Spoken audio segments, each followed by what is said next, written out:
Aha! Welcome everyone! Welcome to Drakenmemoria.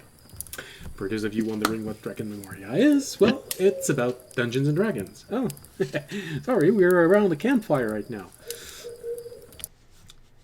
Let's have a little bit of silence as we start. So it's about Dungeons and Dragons, and more specifically, a group of people playing Dungeons and Dragons. And don't worry, I know there's a blank square. It's just one player is rebooting his computer. So he's supposed to be here very quickly. But you know what happens, and you've all seen movies. There's this one person that reboots their computer, and then suddenly the entire state loses electricity. I'm sure it's not going to happen. So he's going to be there in no time. All right, so as always, if you weren't expecting to listen to Dungeons and Dragons tonight, well, it's too bad. We're starting, and this is what we do. So you just have to either bear with us or select another channel. I'm sure there's a lot of channels right now that are doing a lot of different stuff. But for everyone else, all of you who are actually hoping to see Dungeons and Dragons, hoping to see us tonight, I don't know why, but you might find us funny. You might be curious about how everything's gonna unravel after last session. Or maybe it's just a friend of yours told you, hey, it's a good place to pass the time. Well, no matter who you are, if you're planning on staying, welcome among us. It's a pleasure to have you with us. And if you can, say hi in the chat. It's always fun to know that you're there. Every end of episode, I always look at the statistic and I see that there were X quantity of people that stopped by, and for some reason, it's only the players that talk in the chat. So, yeah, see? We have one. Now, anonymous watcher, it's your turn. You said hi. You're supposed to say, hi. It's a pleasure to see you, to talk with you. All right, no, never mind. All right, so... Look, they're camera shy, even though they don't have a camera. Yeah. All right, don't worry, we can't see you. I know it's hard. I really understand you. I'm not someone that likes leaving comments under videos and stuff like that. I like my anonymity. I know I didn't pronounce it well, but I'm not trying again. But it's, you know... It's fun that we know that you're there. At least it's fun for us. All right, so that's about everything we can say before we start. As always, a little quick thank you for those who will be with us and those who might be rating us later on, like Chaotic Calling, another D&D channel. Their description is, their link for their channel is below if you're watching this on Twitch, or if you're watching this on YouTube, it's in the comments below. The description below, sorry. And as we got in, you were hearing a lovely campfire. If you didn't notice it, here it is, you know, campfire.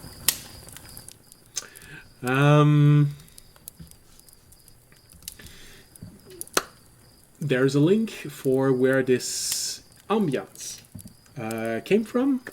I don't know why I said it in English, because it's a French word and I speak French. Ambiance. So, if you're curious about where it's from, there's a link below. It's a place where you can find ambiance like this, or just music. You can also build it. And they do say that 99% of their library is royalty free. So you can just build, and there's only a 1% chance that someone's going to come back to you on this. So it's not a bad chance. but also, well, I always make a lot of jokes about these chances, but I'm not going to tonight because I don't want to tempt fate, and we're still waiting for our fourth player to finish setting up his computer, and I don't want the power to go out on the island where he lives. So let's not tempt fate and just keep on going. Alright, so what happened last week? Well,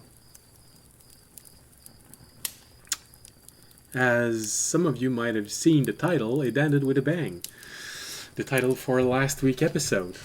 But before that bang, the party kept on traveling through the mountains. When they woke up that day, they had to mourn their loss. They had to tell the garden who had been lost, give a warning to other groups, and they kept on moving.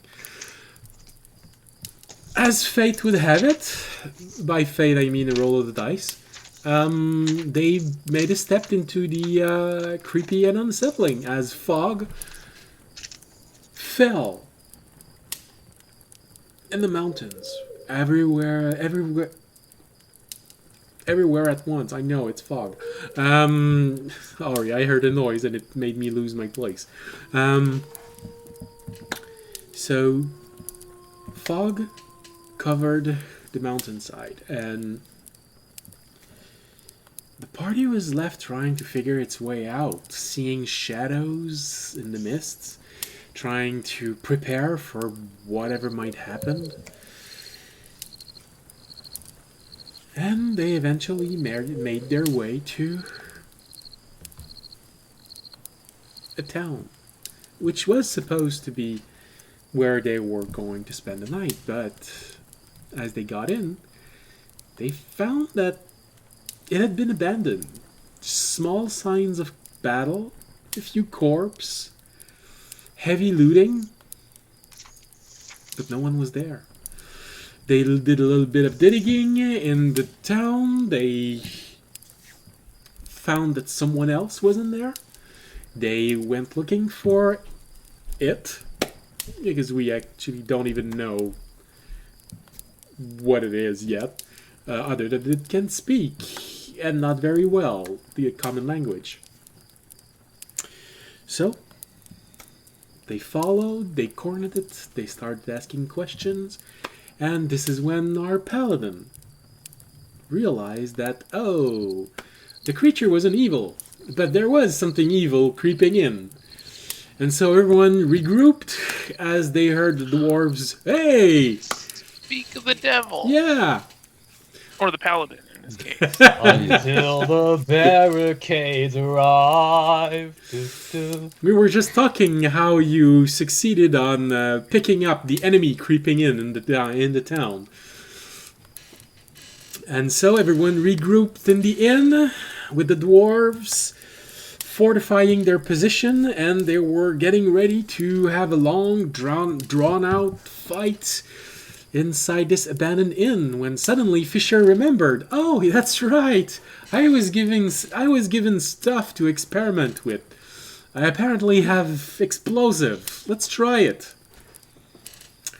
And this is why the episode ended with a bang, because it was so much more powerful than he expected. Even though it rolled incredibly low on the damage, it was still enough to vaporize most of the army that had started to mass in front of the inn. And it was even enough to kill their leader, leaving instead just a large crater. Quite literally. And part of the front of the inn was also pulverized. And this is mostly where we left off, with everyone looking at one another, dwarves screaming at one another, saying, I can't hear you! What? What? Everyone picking themselves up, hearing the buzzing sound in their ears. No, not crackling fire, just buzzing sound. In their ears. and being amazed that they use an explosive. They had no idea what it's gonna do, and they actually survived. Not only that, it pulverized most of the orcs that were attacking this place. So, Jorg, Remy, and Fisher, and audience. Actually, Jorg and Fisher, you are most likely pulling yourself up from under the debris of the wall that exploded right next to you. Remy, most likely you've never heard something that loud before, and your ears right now aren't picking anything up except beep. But you had a front row visual of what was going on, and you'll absolutely have something to show to that gnome who gave you that. Audience, you were fortunately far enough from the explosion that you didn't get showered with debris, but you certainly heard it. And you most likely even heard a scream of pain from your mount as you just heard him yell, "Too loud! Too loud! Ah!" This wasn't caught in the explosion. It was behind the inn, so it didn't get covered in debris, but it's still a cat with keen smell and hearing. So yeah, it hurts. So this is where we are right now. So what are you all doing?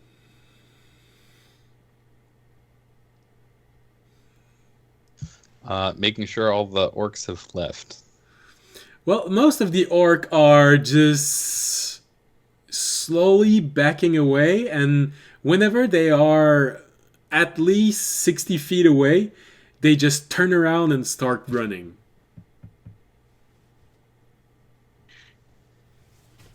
That was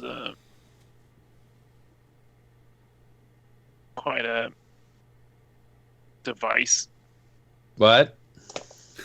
I was What? so hoping.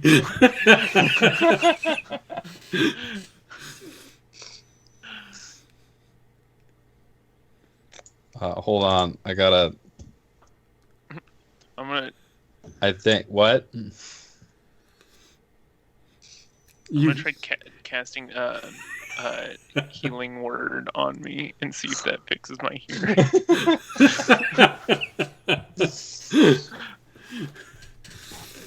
I'd say most likely it's just minor damage in the ears. Well, with an explosion that loud, I'm not sure if it's minor, but most of your earrings will come back. Most of your hearing will come back with this. Yes. Suddenly, guys, nonverbal communication doesn't look so easy, does it?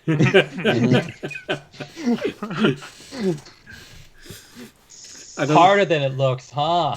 I don't know why, but I'm suddenly reminded of a moment in Avatar when they all go underground and did they expect it? You hear one say, "Oh, it's so dark, I can't see anything," and you hear Toph, "Oh, how awful."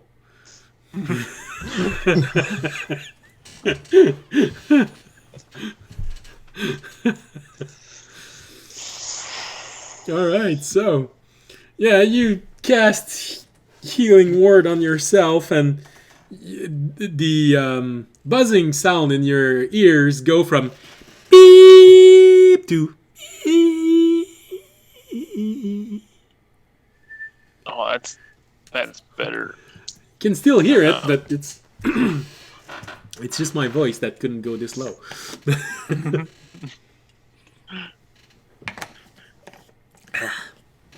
I want to go. I guess make sure all the people with us are okay. Well, they're dusting themselves up, and you see one taking care of a dwarf that was injured. One dwarf doesn't seem to be moving, and you have a very interesting moment where you see two dwarfs looking at one another, just saying, "What? What? What? What? I can hear you! No, I can hear you! Speak louder! What?" But all in all, there seems to have been very few casualties. Only one dwarf seems to not be getting back up from all of this. There are several injuries. More than half of the group got injured in that explosion and all of the javelins, but only one doesn't seem to be able to get back up from it. That's something. While Fisher and Remy may not hear this, you probably hear it when you're walking among the debris and seeing a dwarf just look at the other dwarf who's pointing down and, "You got a piece of wood in your guts." "What?" "I don't know. I feel a bit odd, but other than that, I think I'm okay." "You got a piece of wood in your guts."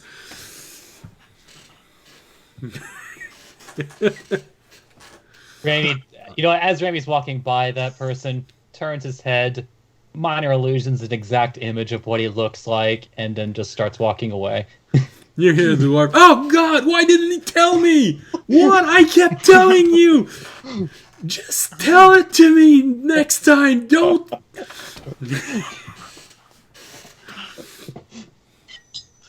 I'm gonna start attempting to clean up the rubble, Well, at least out of the inn. it's gonna take a little while. There's a lot of it. I'd say half of the wall. If you're standing in front of the door, most of the right side of the inn, the front wall, has been severely damaged. There's a hole in it. Part of it's missing. All of the windows, they don't have blinds anymore. If there was glass in it, it's not there anymore. It's gonna take a little while. A lot of things was blown inside, and just judging at everything else, you look around, you look up, and you get the feeling that maybe the front of the inn isn't that stable anymore. I can hear. No, maybe that's just audience walking. I think I'm hearing wood creaking from the second floor. I'm going to start asking around the caravan for a carpenter. It takes a little longer because you get a lot of that "what" moment, but after maybe 20 minutes, when everyone's starting to hear better and starting to come out of this problem, eventually you find one. Yeah, I usually kept reinforcing the inside of new mine shafts. Right before we start actually making it look like a warty mine. We have to put a little bit of reinforcement so that it just doesn't cave in all over us. Like humans keep doing, and they don't know why, but their minds keep falling on their head. Yeah, I think the downstairs wall could use some of your expertise. This is probably still the best place for us to stay, and it'd be kind of a bummer if it collapsed in the middle of the night. Yeah. No, I can understand that. Usually it's not good for business when you enter an inn and when you leave there's part of it missing. The owner usually doesn't like it. So I don't know if he's still alive, but if he is, he's probably going to appreciate it. Alright, just give me a moment. I'll figure out where everything is. Where's my cousin? Oh, I think I see him. Alright, and he starts moving away and he starts gathering stuff.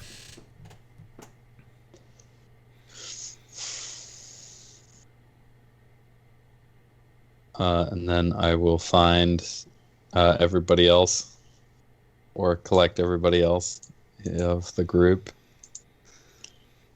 Alright.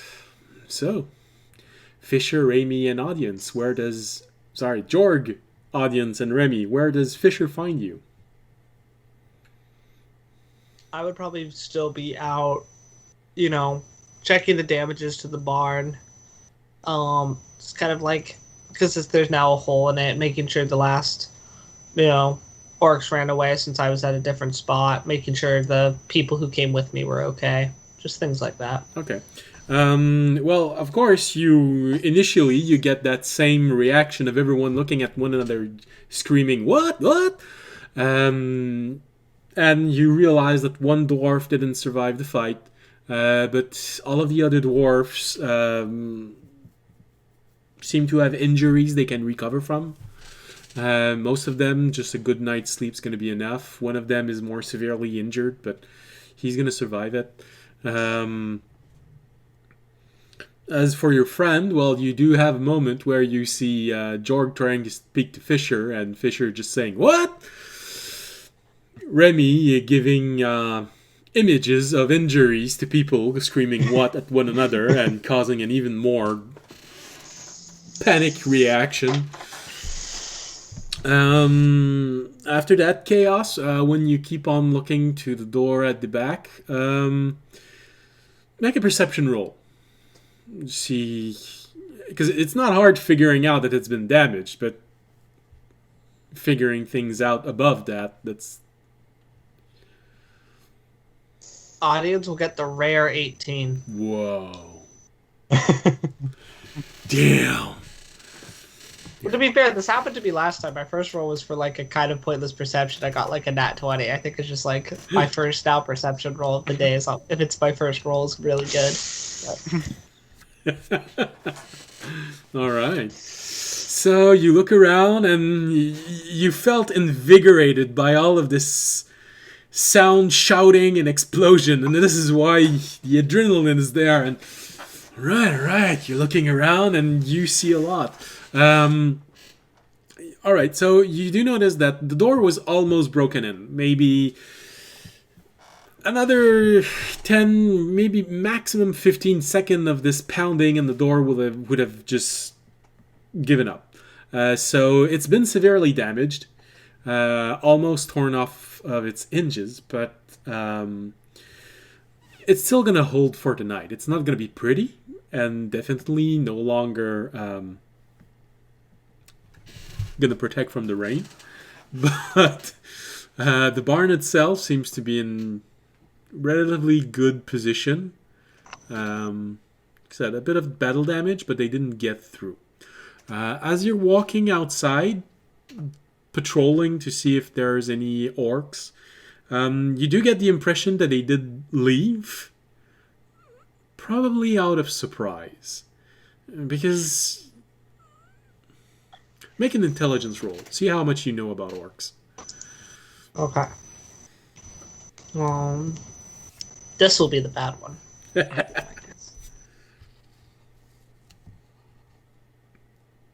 Nope. Still a 19 minus 1. 18. Wow. Hey, you spent a lot of time. You're making up for last two sessions. Hey, you probably found yourself sitting right beside someone that was studying orcs during one of your long sea travel. So you've heard quite a lot of things, almost to the point of being bored out of your mind. This is why you can hear that voice, that human voice, just telling you stuff about orcs, and you just being there and... So they got surprised, and they most likely left. This leader has been... Well, there's not enough left to be called ground meat. But orc clans can go as high as 30,000 individuals. So, depending on how big this is, they might be back later on. This is probably just a temporary setback for them. They're also more opportunistic than other creatures, meaning that if there's easier prey around, you're going to be at the bottom of their list. But, they could also hunt you just out of spite. So I'm like probably good for the night. Probably shouldn't stay around for too much longer. Yeah. And depending on the size of their clan, their territory could include the entire mountain. Okay. I'll keep that in mind. I'll be like, all right, should be plan on moving out by tomorrow. You also find with a perception roll that big, you also find signs that there were something else watching. You find signs that someone got surprised by the blast, something that had talons. When you look at the marks on the walls and you look at your own hand, you sort of see similarities in the size. So most likely something humanoid, but that had talons sharper than yours. Okay. Interesting. That's about it. And there is a 15 feet crater right in front of the inn. Okay. I'll keep that in mind. When you said the second floor was creaking, was it like the wood bending creaking, or was it like footstep creaking? No, it's unstable flooring because there's part of the wall missing. So any support, that's what I figured. But I thought maybe. Support beams inside of the inn are still okay. So most of the inn you can still walk on the second floor. But the closer you get to the front of the inn, since any support structure that were part of that wall went away, I wouldn't stand close to the window of the second floor.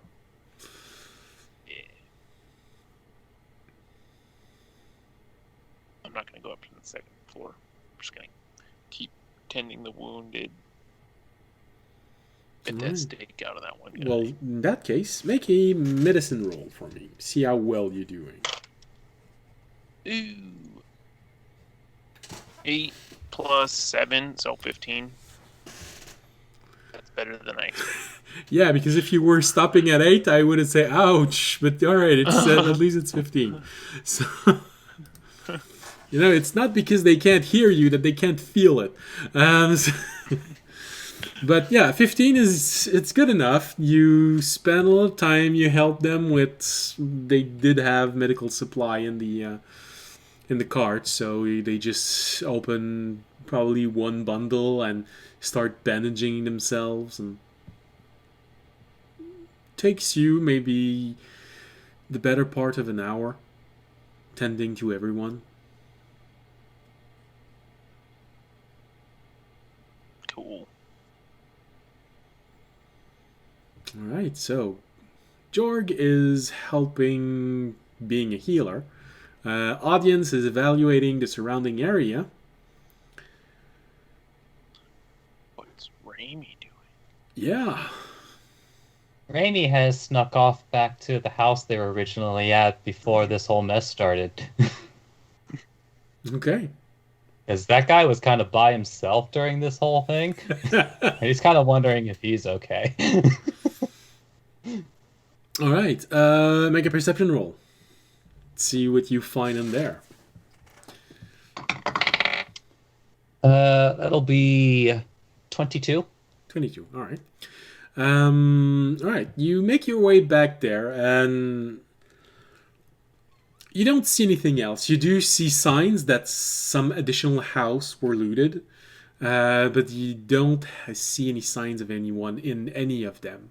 You keep on going, and as you arrive next to the house where you encountered the creature, you take a moment, cautiously entering, looking around, and you don't see him anywhere. You don't see any sign of his stuff. He had a bag. You saw it as he was picking it up. But what you do find with this roll, on the table, you find a few coins, maybe 7 or 8 copper on the table.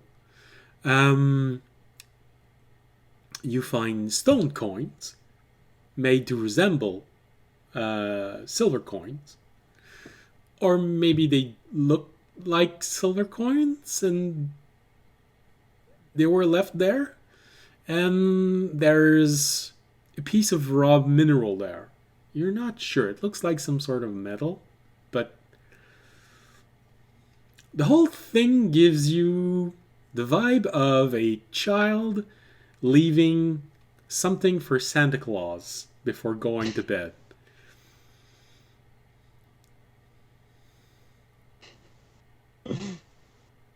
Uh,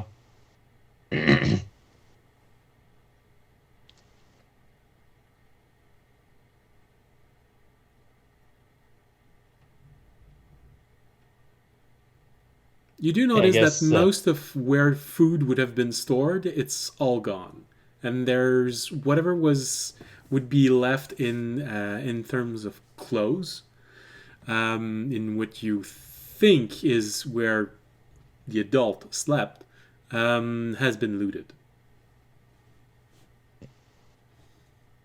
I guess out of his own curiosity, he'll take uh, the mineral with him. Maybe look at it later. Um, but I guess, yeah, I guess if there's like no particular signs of of where they might have gone, then he's going to at least assume that they got out okay because their corpse is not laying around. Um, so from there, Raimi would just go ahead and to do two very important things. Well, it's the same thing, but twice. Um, Okay. he is going to go to the he's going to go to the first entrance of the town, and he'll take 10 minutes to cast alarm near that entrance, and then he goes all the way to the other side, which, as you told us, wasn't particularly big, and do the exact same thing at that entrance. Okay. So essentially, he is casting two alarms to sound off if anybody in their number enters or leaves the town through those entrances.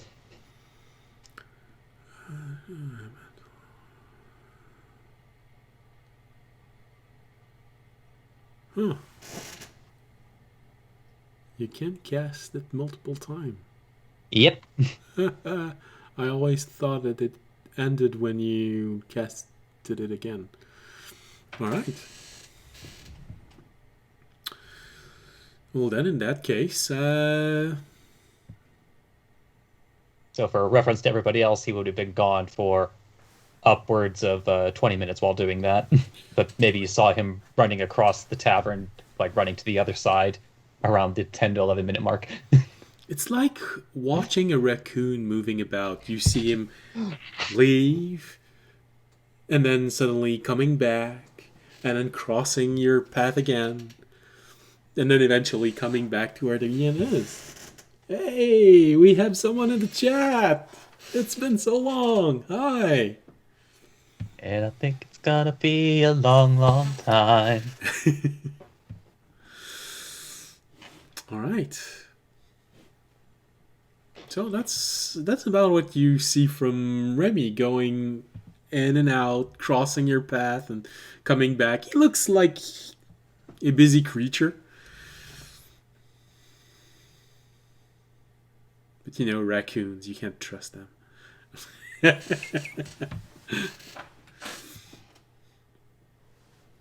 All right. So, well, that would probably make it so that everyone ends roughly at the same time. So you most likely find yourself nearing the moment where there's no more light outside, and Dwarves are taking advantage of the hearth inside of the inn to make a little bit of fire there. Fortunately, it wasn't destroyed or heavily damaged, so they just put in a few pieces of wood that they found lying around and started the fire with this.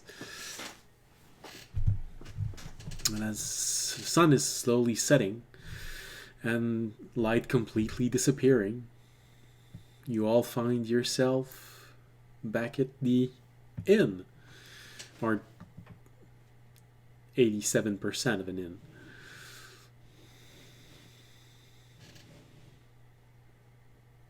So, you have a night in front of you. If you have anything you'd like to share, talk about, plan, make a special dance, this is the moment. Otherwise, I will simply push the event through the night and then morning.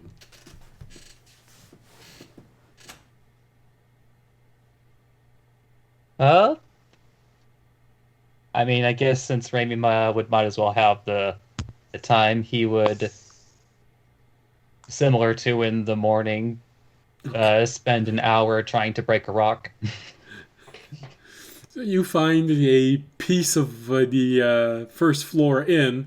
Usually the first floor, there's some pieces of stone on the wall, so you just grab one of those big pieces, put it in front of you, and you see Remy just going at it again with dagger, looking at it, looking at the stone, concentrating, and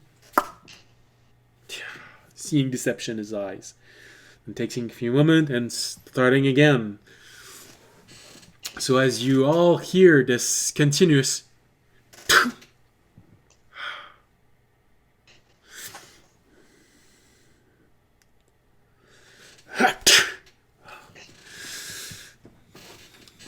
as you get this very good beat going, is there anything you'd like to do? I'll just take care of Terry. See how he's doing after that. Right. Shockwave. Okay. Oh, goodness. Right. Hold on. There's a lot of things to see with Terry. It's been a while since you paid close attention to him. All right. Terry, why aren't you moving? Terry. It is, whether or not I say it, it is a regular habit to feed and give him water. Oh, no. Feeding him and giving water, I took that into consideration, that you're starting to get used to this. So this is 4th day.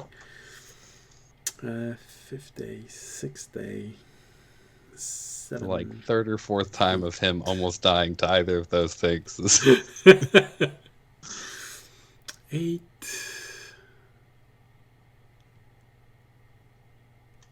9. 10. All right. So, sitting near the fire, near Jorg, Audience, and Remy, who keeps hacking at a stone.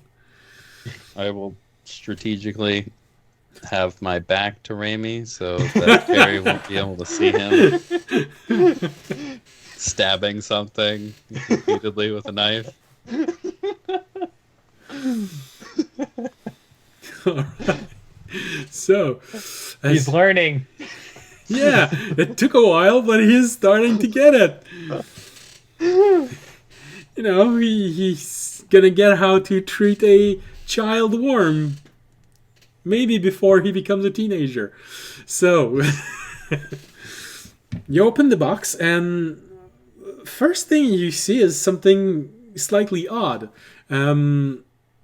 Terry wasn't expectantly looking right at you before you opened the box. As you open the box, you see him watching one of the wall of the box, and then suddenly turning his head toward you.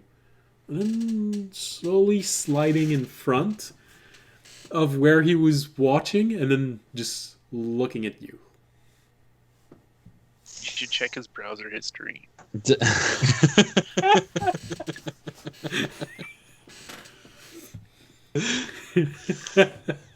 uh,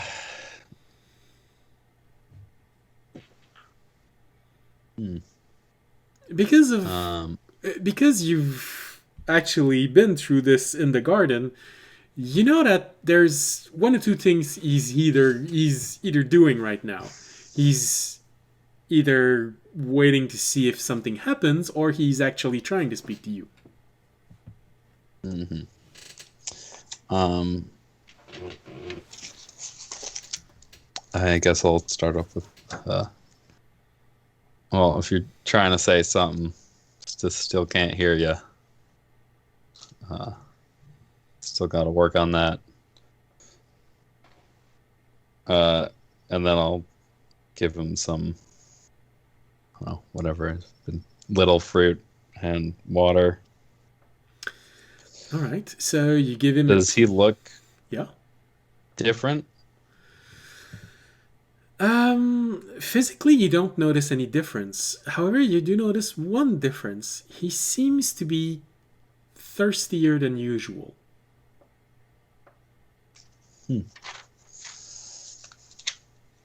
Interesting. Man, really got to look at that internet history now.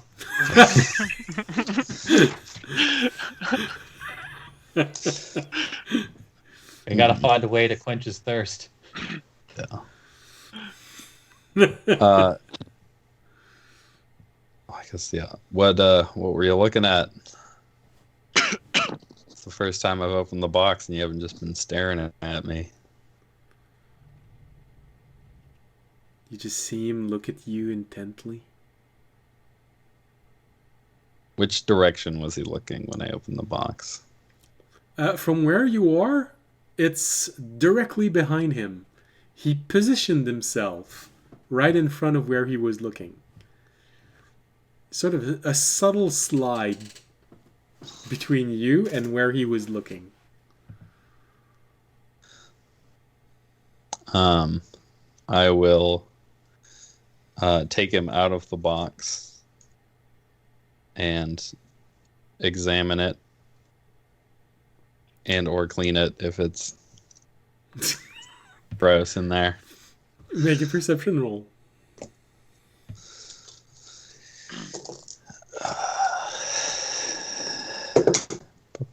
Ooh, hello.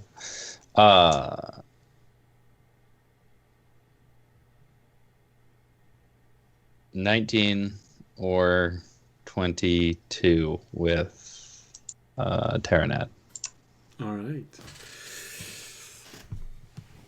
So, as usual, your ego takes a little hit because you look inside the box and right off the bat, you can't see much of anything. You know, the last time he threw up in there, the box became extremely polished. And you're looking inside the box and can't see anything special.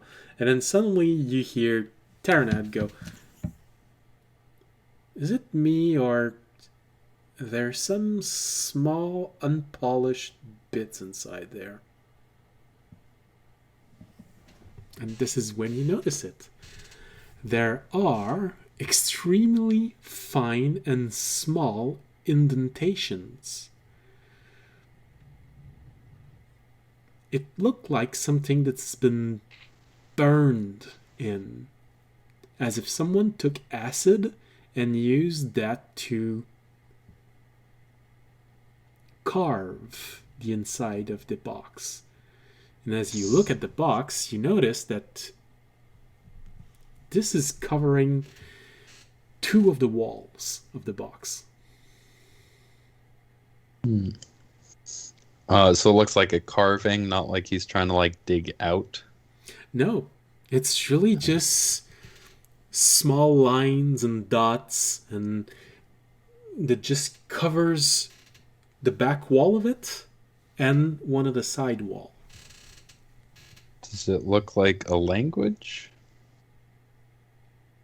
That's really hard to know for sure, but I guess you've seen glyphs that can look like that.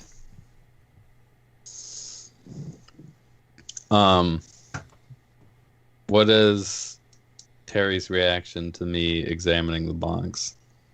Well, when you take him out, he has a little moment where he turns his head toward exactly where he was looking. And you sort of see this reaction from children when you push them away from a toy or something. Sort of this moment of, no, but that... But once he's outside, he sort of just looks at you.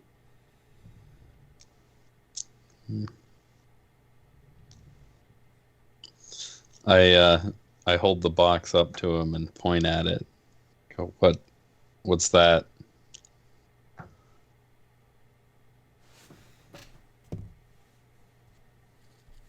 He just looks at you.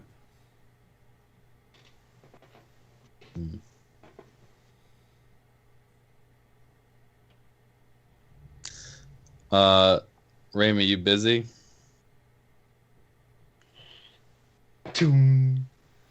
Looks up. Could you do me a favor?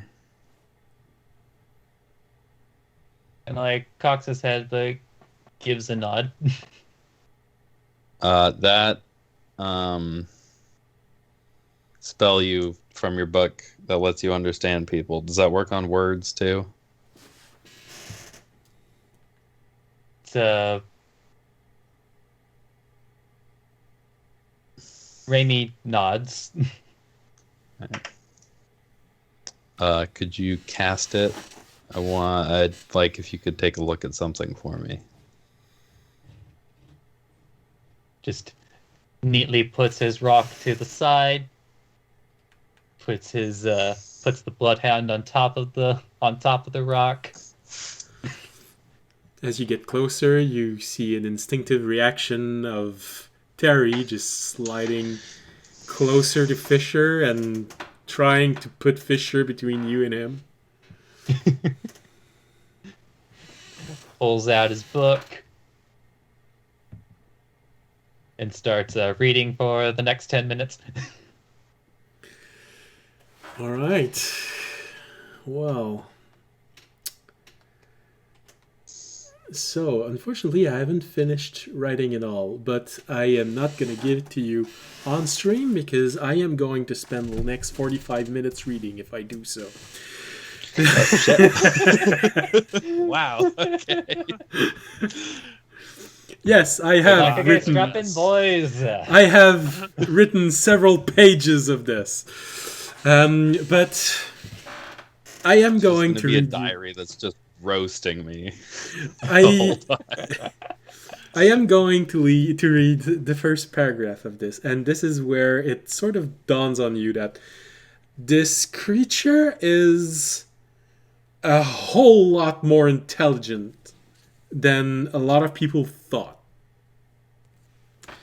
As the spell comes into focus and you watch at all of these indentations, first thing you realize is that it's relevant to his size. So it's extremely small and very fine. And first thing you realize about this, with your crazy high passive perception, is that most likely he's been using the acid of his own spit and using that to carve out things. You don't know how until you start reading this. And the first entry of this reads, Day 10. Finally, I have acquired the ability to interact with my surrounding. I have been in this world for 10 days, and I have yet to encounter another like me. Maybe there simply are few of us here, or maybe I'm alone. For this reason, I feel I should leave some trace of my passage. Should I never encounter another of my kin, at least my experience could help another after I am gone. Aw, day 10, he's already having an existential crisis. And you find detailed description of everything he's living through his eyes. One passage that would probably provoke something in you.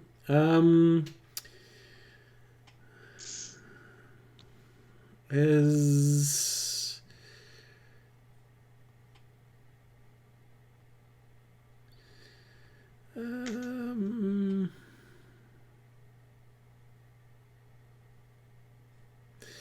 this one. You keep on reading, and it's still within the first day. You realize that he's still talking about the first day of his existence. And this passage is a bit longer than the others, and you read, "After a long journey, the creature carrying me stopped. Its destination was in a much smaller place. I could perceive the boundary of this place. I felt better being in limited space. I wonder why. This place it took me to had other beings similar to it. They were made of softer material, however. One in particular had a very ominous feeling to it. Its body was made of material which absorbed part of my perception ability, making it feel fuzzy, undefined. Instead of large pillar to walk on, it moved itself on tall, slim stilts, ending in long spears, and its upper appendages were like swords. And as if this wasn't enough, at its highest point, it had a long sight-like appendage. The being constantly pointed its longest appendage at me and tried to skewer me with it. Its middle appendages. Fortunately, the being who carried me realized what was happening and pulled me away. At least now I know it means to keep me alive. The being even provided me with a smaller place to rest in and think." And you realize this is his description of you. Make an intelligence roll. I'm going. It took me longer than yes. I'd like to admit for me to understand that he was talking about Raven. Like, what the fuck is he talking about? Oh, that's what he's talking about. So what did you? Anyways, you're saying? Intelligence to see what you can skim from this. General elements. With a flat intelligence, I'm looking at a 17. 17, that's not so bad. So, like I said, it's a very large diary. Unfortunately, I haven't finished writing up the last few days, so I'm probably going to try and send it to you during the week. So you will have quite a few pages to read. But one thing you realize is that he was born with intelligence. He is very sharp. He is even naming things after a short while. His perception of things, however, are very naive. Maybe even childish at some points. He still hasn't figured out the difference between this world and dreams. He thinks it's the same thing. It's the same world. He just gets teleported back and forth. One other thing that you do realize as you're reading, he's completely blind. There is no reference to him seeing. It's always perceiving. He perceives sounds, heat, energy, movement, but he can't see.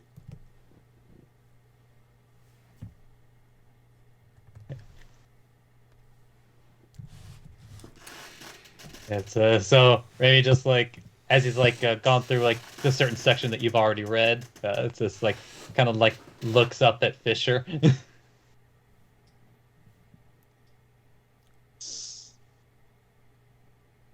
Any luck?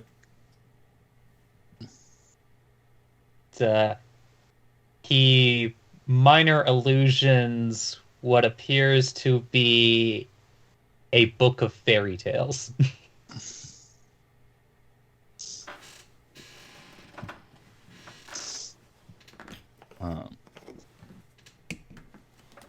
So that is writing? Raimi nods. All right. Is he saying he's writing a book? Kind of gives the so-so sign with his hands and kind of points to Terry himself and then points at the minor illusioned book.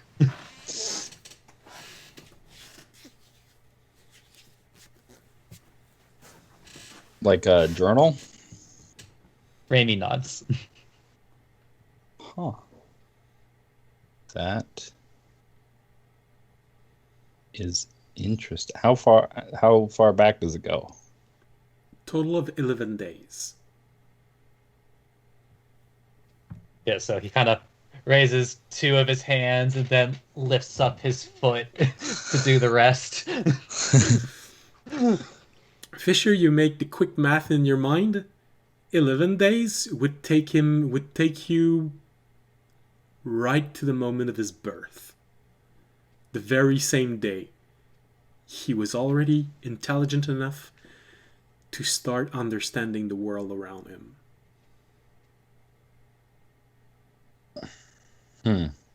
That and then just making sure that Fisher knows this information because it might be important. Raimi points to his eyes, points to Terry, and shakes his head. I kind of figured as much, seeing as I can't see any on him anywhere, but I mean, it seems like he can still like take in what's around him because he's aware of things. With a 17, there is one detail that I'll give you privately because I want to know how you're going to translate. Does he ever that talk about the information. stars? Yes, he did. There are actually a few passages. He is quite fascinated by them. So, oh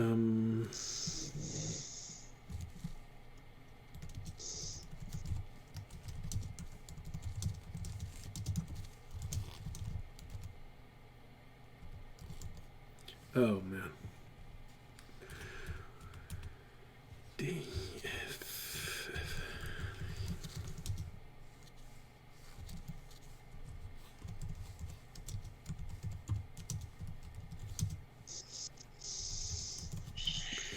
So, according to the autocorrect of Discord, I've made so many mistakes while trying to write this. Oh, don't worry. It's for what it's worth, I do that all the time. But then again, that's because I'm basically half blind. So, well, I have dyslexia, so that's mostly what the problem is. This is also one detail that you noticed as you were reading. To him, it feels like it's all the same. Except for one moment. okay. Oh God, no wonder Raimi is so scary to this boy.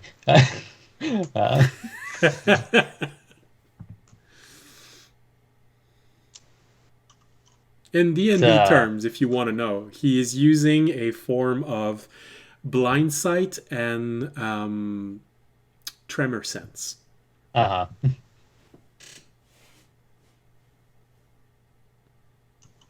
Yeah, so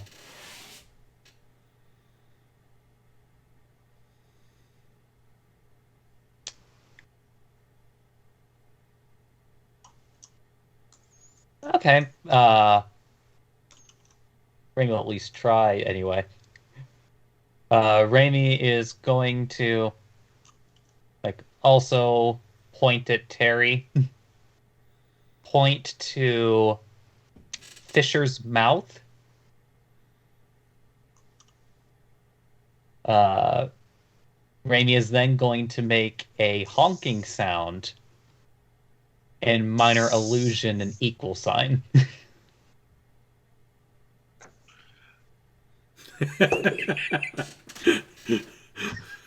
All right, I'm not sure. Okay, that completely lost me, but I got a 16 on an insight check.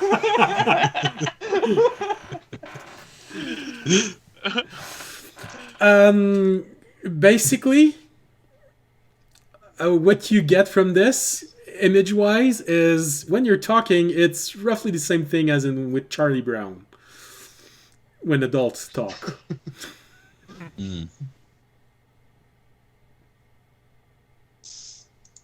Ah, I see. That. Any idea how we would be able to communicate with him?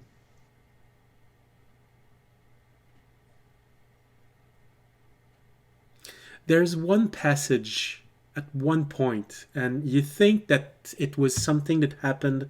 You don't know because he doesn't. The description of it is not that long, but you think it was during when you were in the arcane laboratory. Mm-hmm. Terry heard something coming from Fisher, a sound that was different enough that he perceived it. But that's all there is from Terry's perspective. He doesn't know why. He doesn't know how it happened. He just knows that it meant Fisher can do something he can understand or differentiate.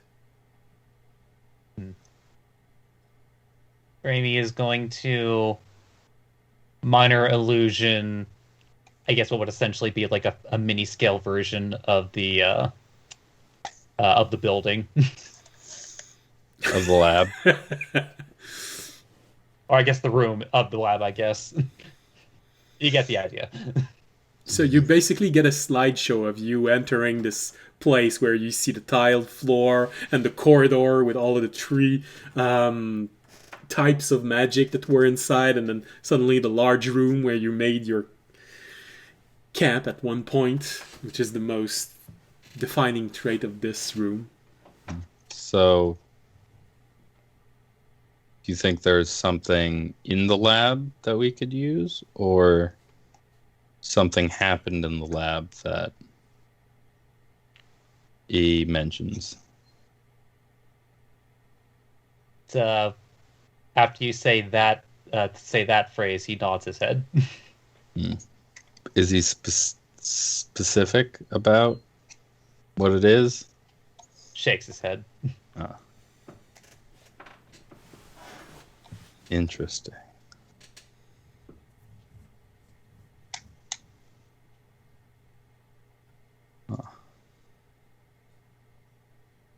Well, Yeah,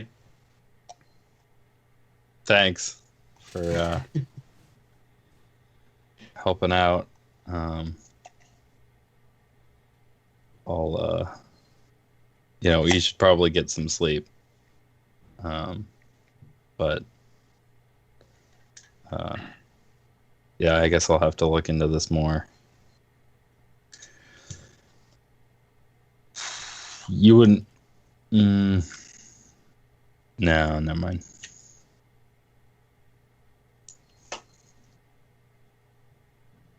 And then I will set the box back down. How much of the box is covered? It's sort of a rectangle, so there's one large section and one side wall.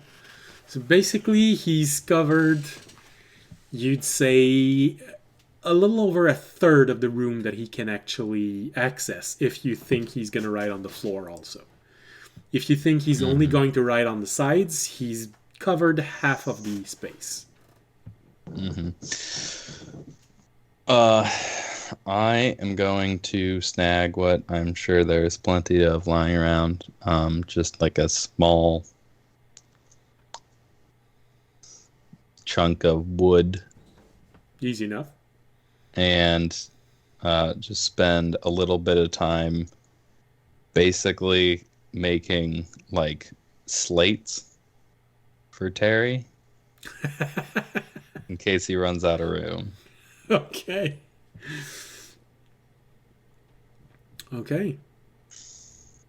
And where do you just pocket them and you're waiting to give it to them, to give them to him, or are you placing them right away inside the box?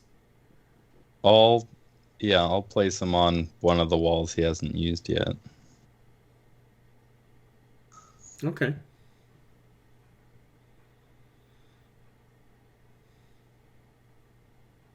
Well, Yeah. he looks at you Then- doing this, and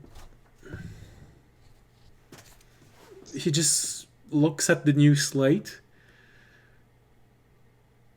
And actually, okay. So how far away would Remy be when Fisher's doing this? You went back and you stopped paying attention to whatever he was doing? You see Fisher just creating slates for... Basically just the shaven wood chips, pretty much.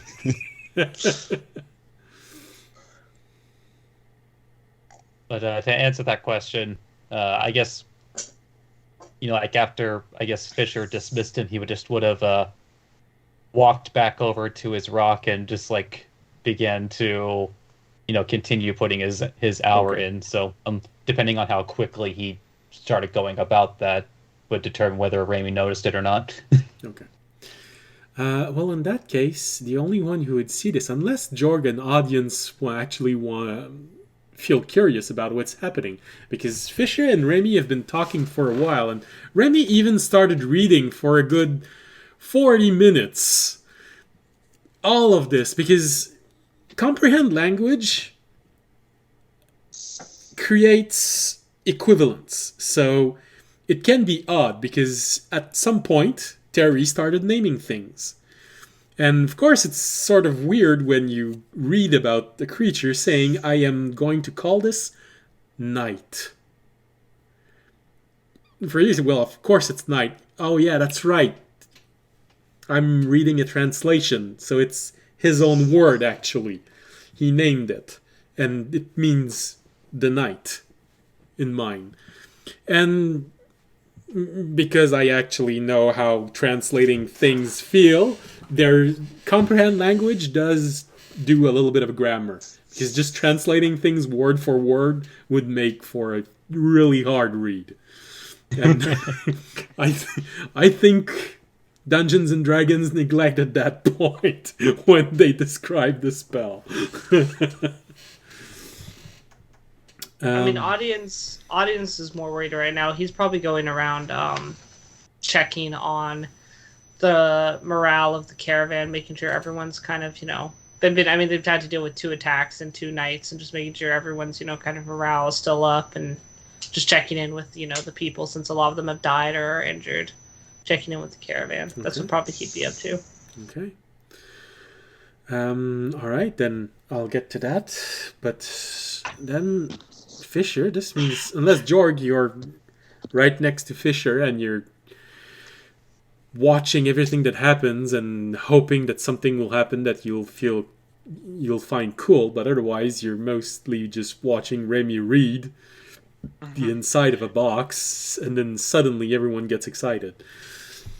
Probably would have gotten bored and then left and then come back when everyone got excited. So, most likely, Fisher, you'd be the only one who would notice this at the end.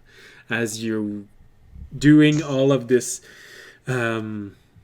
giving Terry more material to write on, if Jorg got bored from watching Remy read, he would probably get bored from watching you make new pages for him to write on. So you're the only one to notice this, but as you place them in, you see he gets really close to them, starts examining them, and then you see them move on them by themselves. The slates. Yep. He just looks at them, and one of them goes up, and it turns around on itself, and then goes back down. And you see just a little hint of in Terry's physiognomy. Well, shit.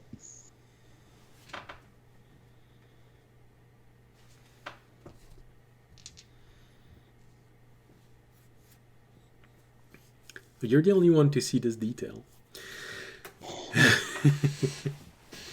I'll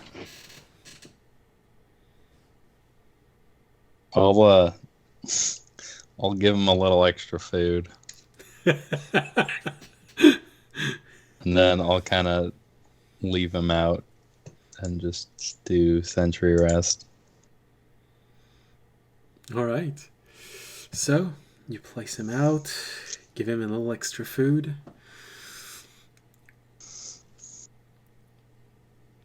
One thing you do notice also, he's not acting like an animal.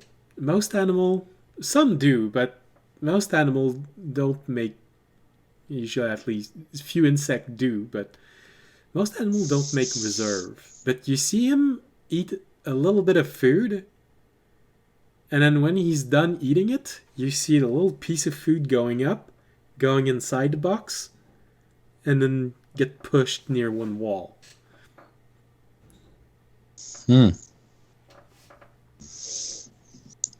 Cool. So, while all of this is happening, Fisher is slowly realizing that Terry's capability are growing at an alarming rate. Audience, from your point, where you're going about helping probably Jorg finish bandaging everyone, and as Jorg moves away and starts looking at Fisher and Remy when they start to get excited and talk about, apparently, Jorg, you realize, okay, well, Terry can write. That's interesting. Fortunately, the only one who can actually read it is the only one who can't tell you what's written, so... But hey, that's something to investigate.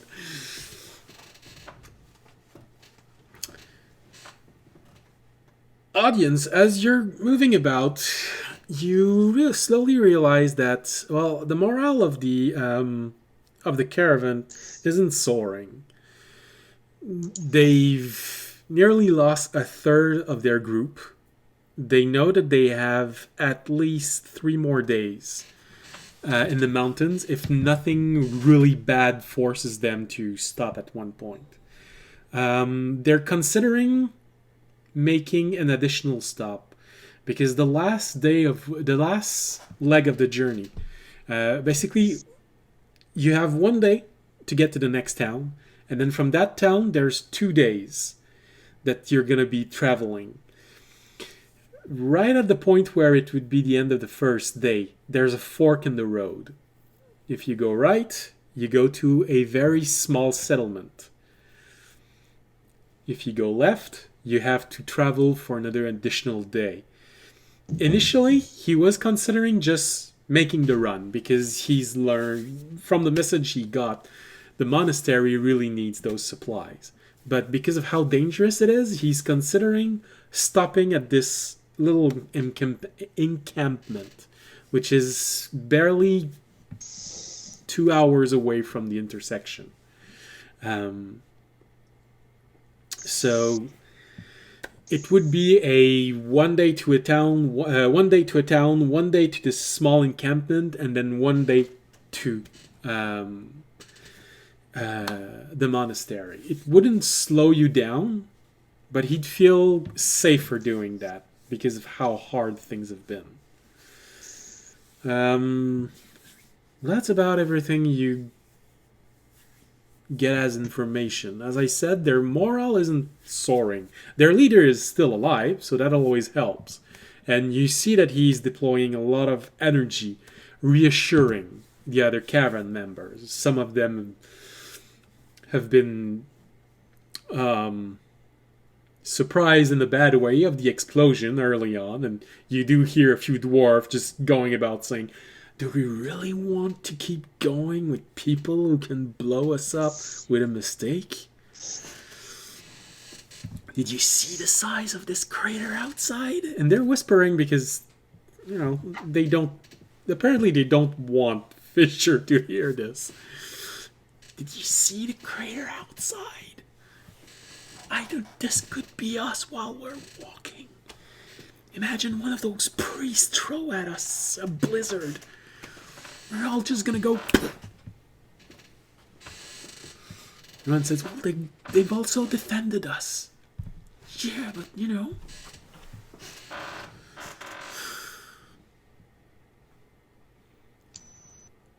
Audience would, I guess, just kind of go around to people like this who seem a little bit more, maybe, and kind of just try and lift their morals with, overall persuasive speech, like, times, things may seem tough, but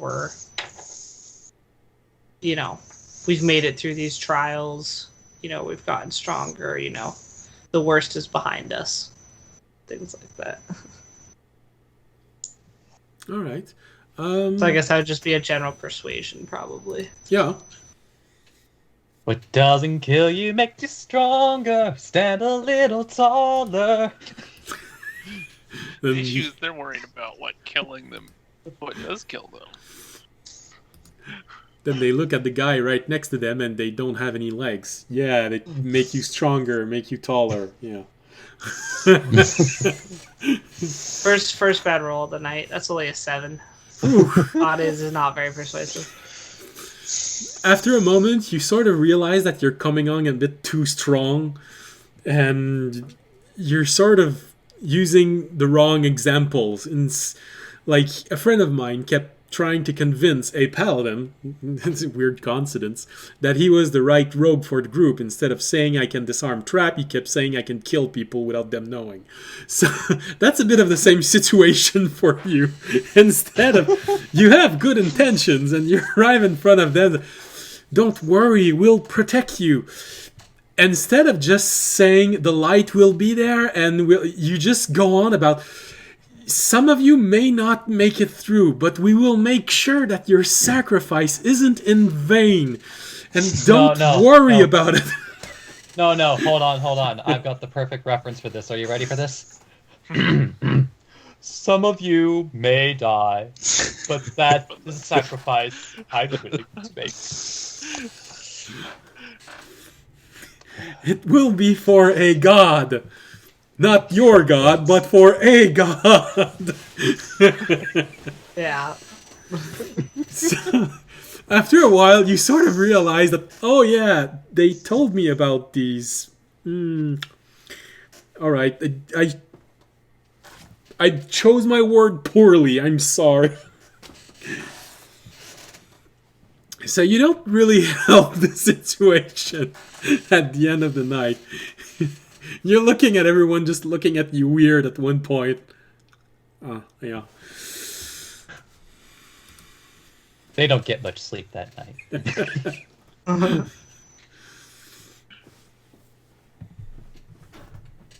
Good attempt. Poor choice of word.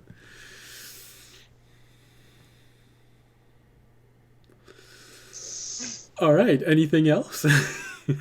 No, after that, audience will go to bed. The adrenaline rush has gone from the explosion, It's you work better on adrenaline. All right, so Jorg, anything else you'd like to add to this evening? Nope. Not that I can think of. As a druid, you're used to watching what happens around you, so you sort of get all of these weird elements. You see Raimi hacking at a rock, Fisher taking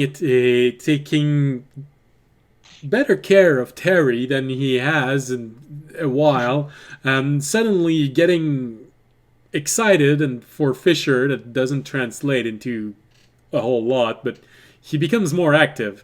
And and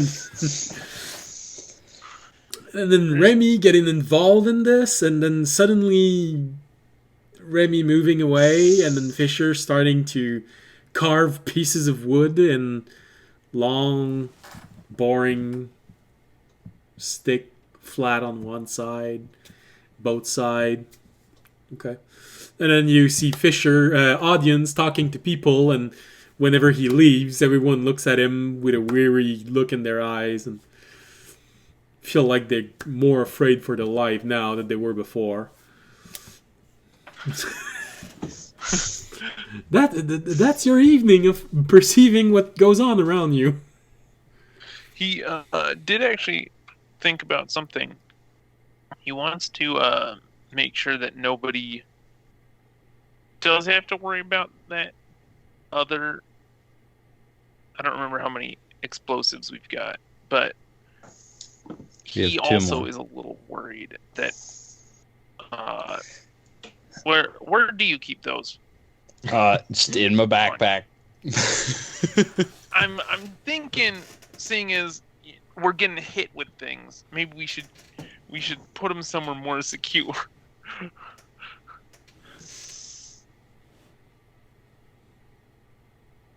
So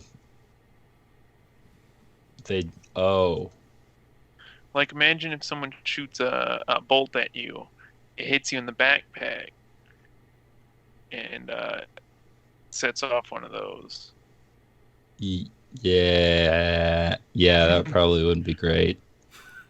And you have a moment where you think about the arcane laboratory, because, Remy talked about this a little early on, and you remember what would have happened if you had those brick when you stepped in the ice field. Mm-hmm. Yeah. Now that you think about it, that's...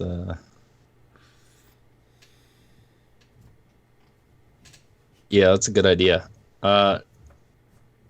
Hey, audience. Yes. Can you open up your storage room? Yes, I can.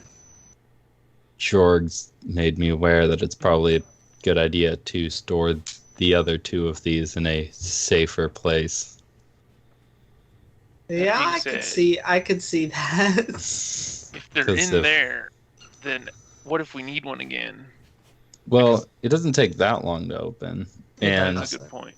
It'll be pretty quick. Seeing as how strong of an explosion it is and how big it is, it's probably not something we're going to want to use if we get snuck up on, or like, yeah, it's going to be like, hey, there's a huge band of orcs coming at us. We have time to open it up before they get to us, not we get attacked in the middle of the night and everything's everywhere and just set it off in the middle of the camp and kill everybody. Yeah, that is a good point. So, yeah. Yeah. All right. Well, audience will open up his portal. And I will carefully place them in there. All right. So then which corner did you put it in? You said they're shelves, right? They were. They've been incinerated. You don't know exactly what happened before you got this space, but there are indentations that suggest that there were shelves there. When you cleaned it out, there was a lot of ash. So, I guess I will just put it, in the so right one now, of the front corners, so it's easy to get to. All right. So don't next trip to over the that. Okay. As you're walking in. Yeah, just like in one corner of the room, there's like a neat stack of adventuring supplies. Yeah. All right. So and then in another corner. Good lord, that was hard to come out. You see two blue painted clay bricks.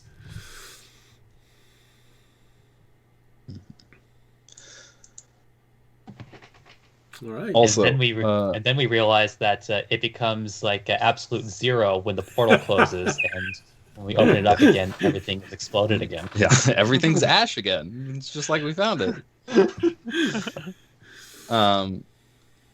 Also, looking around in my backpack, Jorg, do you have access to or like to use fire spells? I do have access to a couple.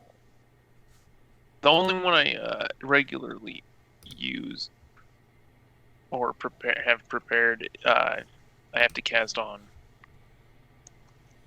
someone. But I could Like bigger stuff, because Yeah. I have this very rare spell component thing that makes your fire spells do better when you use it. Oh, that could be handy. Part of me really wants to put some on one of those clay bricks and see what it does.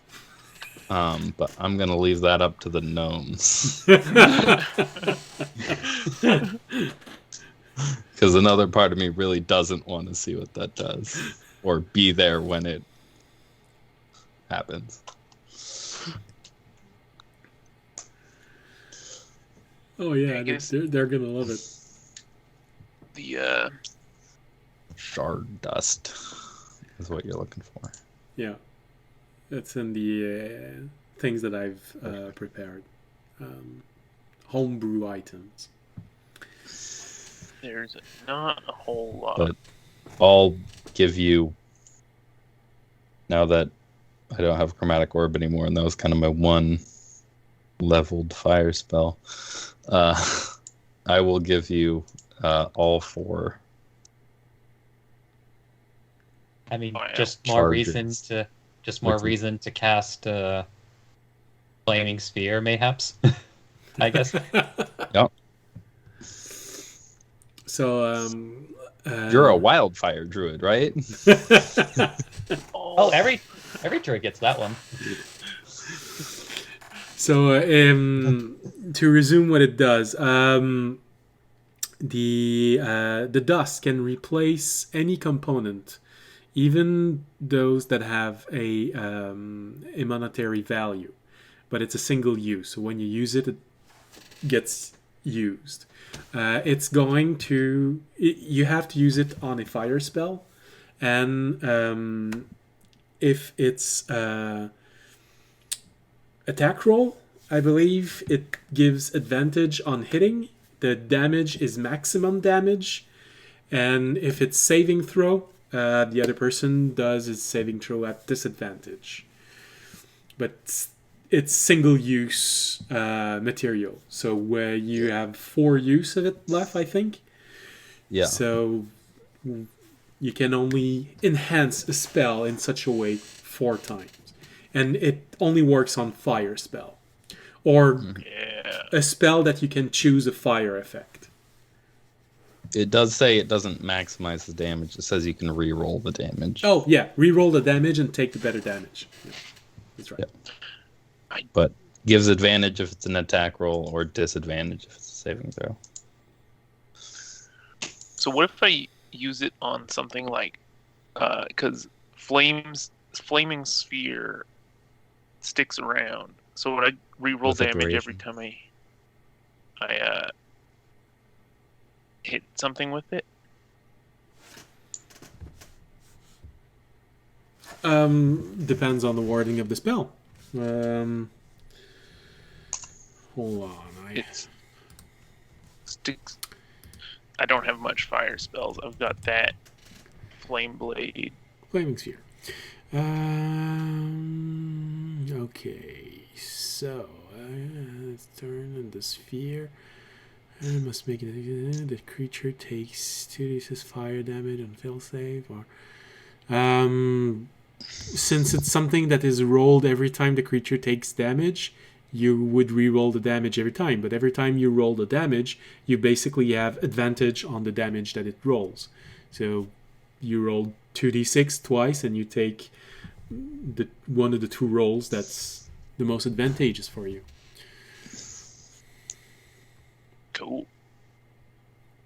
I mean, yeah. Well, I mean, a flame blade with advantage and advantage on your damage rolls for every attack that would be pretty badass. wouldn't be bad. Yeah. You have options. Yeah. Yeah. Just remember, it's single use, so you only have 4 use of it left. Yeah. Choose it wisely, or find a way to replenish yourselves. Yeah. Also, this is very rare, so, I remember that one time when Fisher used it to cast Chromatic Orb on the BVEG of the one-shot adventure. Yes. And I missed. still- Yeah. I used it to cancel the disadvantage, but then I rolled like a 2. Good times. Definitely worth it. All right. And I don't have that spell anymore. Good riddance. Yeah, probably for the best. Yep. You can use spell, but you can't throw them. Okay. I mean, unless you want to throw your sword at your enemy, but I'm not sure how effective that is compared to just, Well, just think stab. about how good that always ended when you threw a spell at someone. Maybe you shouldn't throw your sword if it's enchanted by magic. I'm just saying that Remy has had a lot of great luck with throwing weapons at people. Oh yeah, yeah. My weapon is about So, 10 to 20 times as long as yours. all right. So, anything else, Fisher? Not Fisher, Jorg? Well, Fisher, if you want to do Nope. something else, but Yeah. all right. In that case, Is Fisher about to have a sword measuring contest with Remy of all people? No. Remy shows you his dagger. You show him your great sword.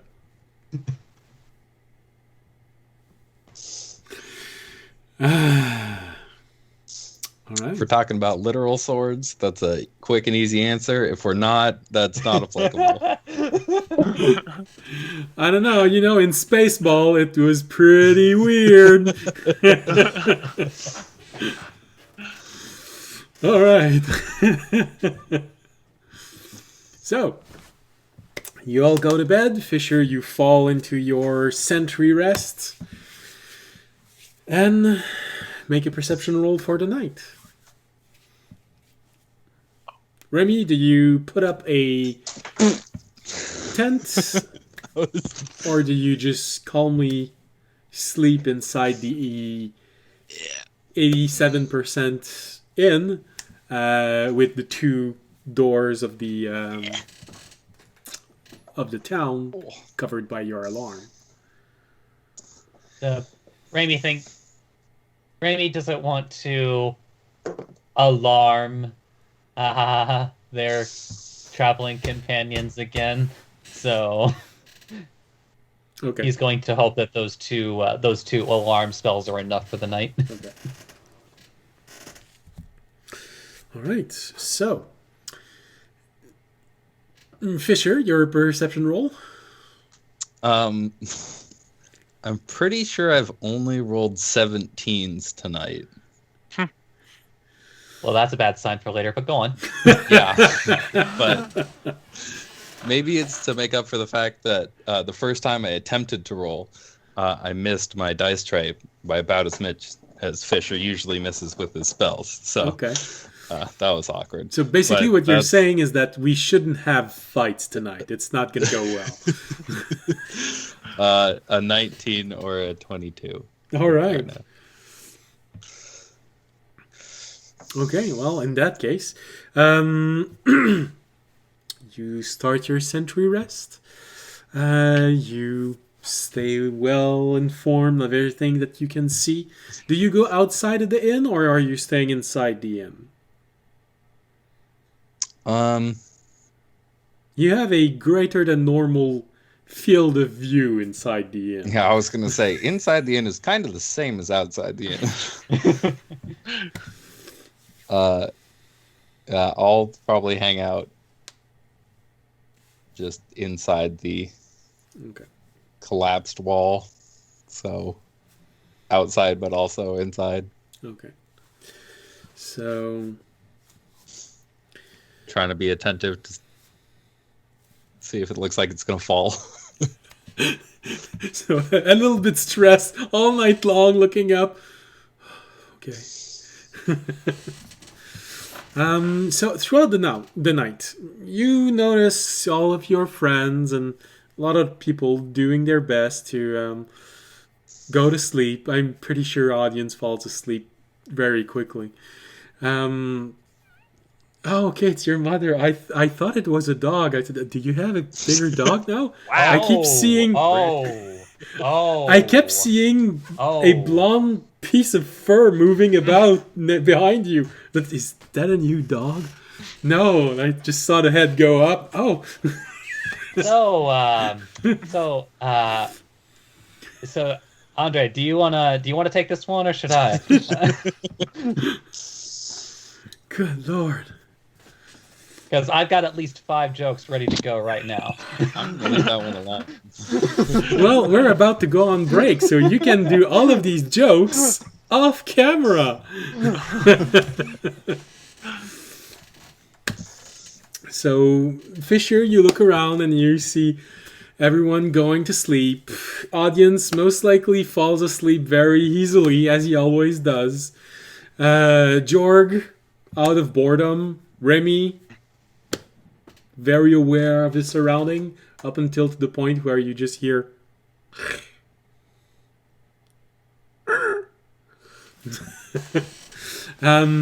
Throughout the night, what you see outside, you don't see anyone else outside. You do notice that at one point, Taranad just tells you that Terry has started writing again.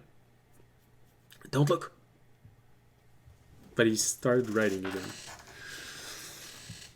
And he just puked out a little bit of acid and is using his ability to manipulate things to just take a little blob of acid and he writes on the wall with it. That's super cool. And also really unsanitary. But... I mean, is it? He's not actually touching anything. He's using... I mean, just like I'm thinking more, just like if anybody else touches it. Like I don't think he's washing after the fact. You do notice at one point during the night that Ohonak comes and look at Terry. It's the first time the two of them have really been in front of one another. Things go well. Terry seems to be very fascinated by him. But it only lasts maybe an hour. And then he goes back to writing. Maybe he's writing about him. Maybe he's just keeps going in his train of thought.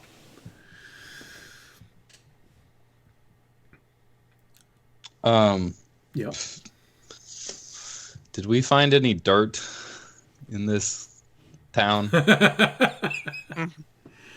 Well, you didn't go look outside, but most likely Remy would have found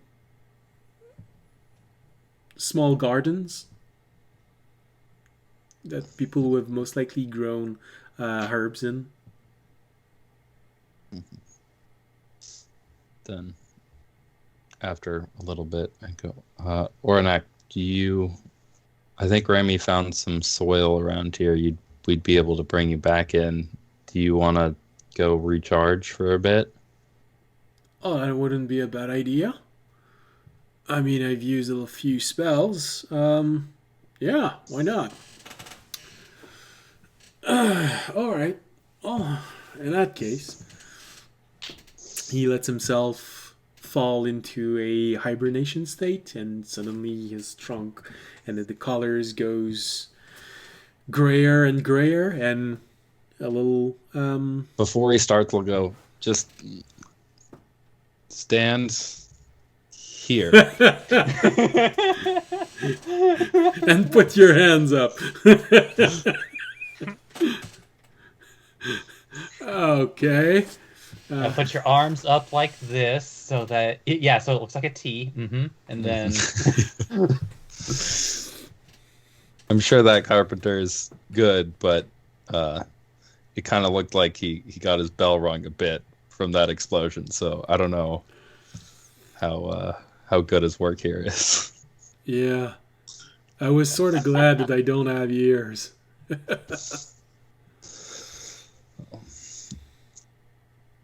All right. Well then. Well, if I gotta keep my hands up, then you'll have to take the seedling by yourself. Okay. You see the seedling appear Fuck it. in his foliage. All right. See you in the morning. Hopefully. Yeah, wouldn't that be awkward? Well, you've told him see you later a few times before and got him back several days later. So Yep. all right, so he turns back into dead wood and you get the acorn. All right, and the rest of the night goes by. Like I said, we are going to go on break from this. So, take a moment to go empty your bladder, fill up your bowl of whatever you're eating, take something new to drink, follow, subscribe, say something in the chat, and we'll have you back here in 10 minutes. Bye.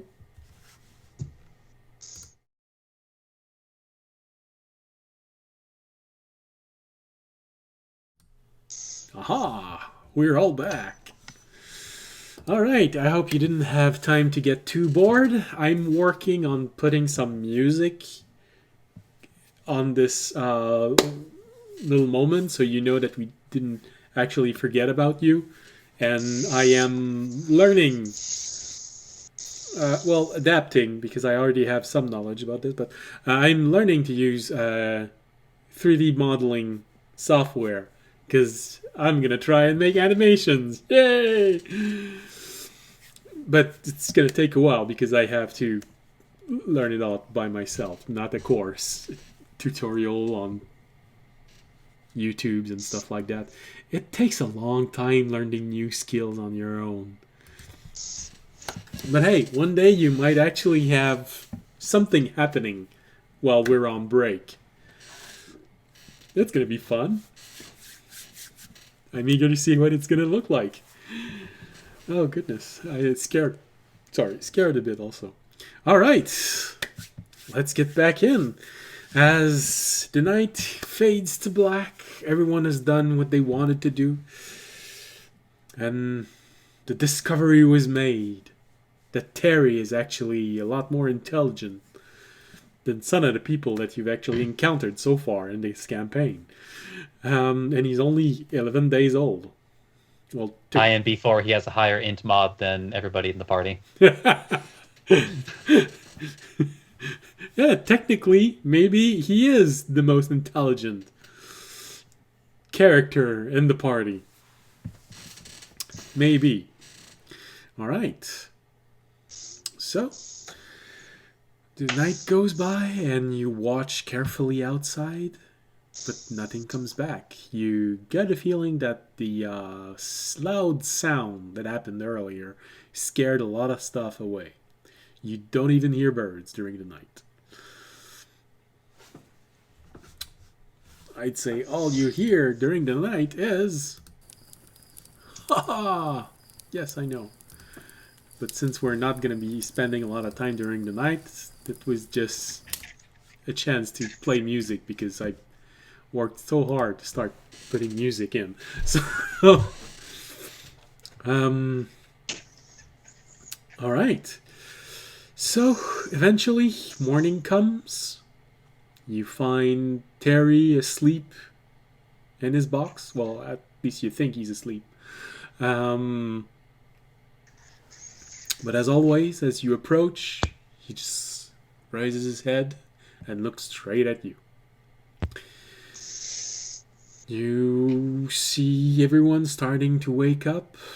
The dwarves, some of them feeling very sore.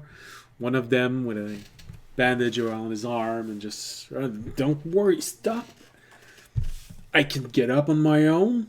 Touch me again, and I'm gonna take your arm.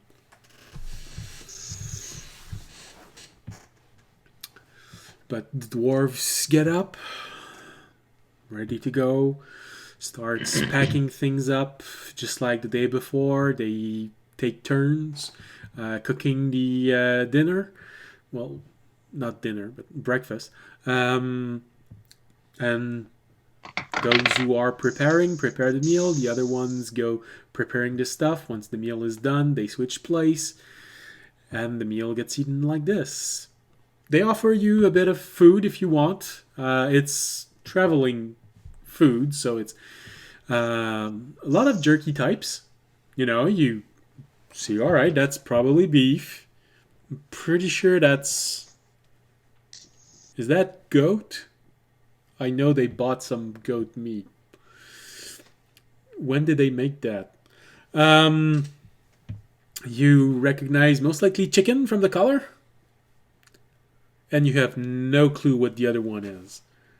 It has got a weird color, but it smells like a lot of spices. And, a few dried fruit because they look at you and, fruits are important also. Don't worry, none of them grows in the earth. And you hear sort of the disdain in the dwarf when he says that. That's the elves' food. All right. So if you want to share, you can just jump in.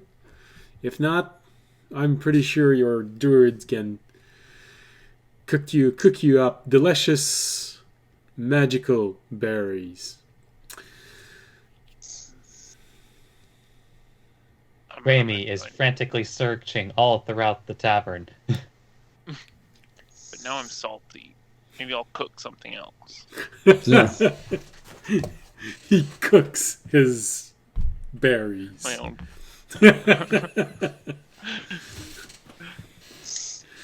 All right. Well, in that case, Remy, make an investigation. What are you looking for exactly? Oh, I just did a private roll to see if Raimi would realize that Olenak is missing. And he did, so he's looking all around the tavern for Olenak. Well, it takes a while, but you realize that he's not there. Really. There's a tree that looks like him. Yeah. Vaguely, without the leaves. And it looks dead. And it seems to be standing in a spot below a support beam that wasn't secured, but doesn't seem to be in any danger of falling.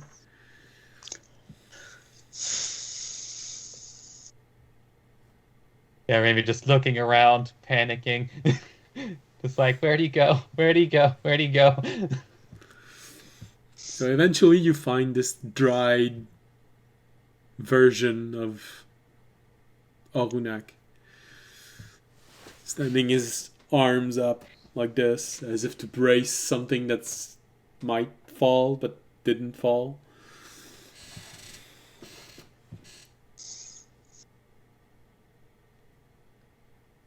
Raimi looks both worried and confused at the same time.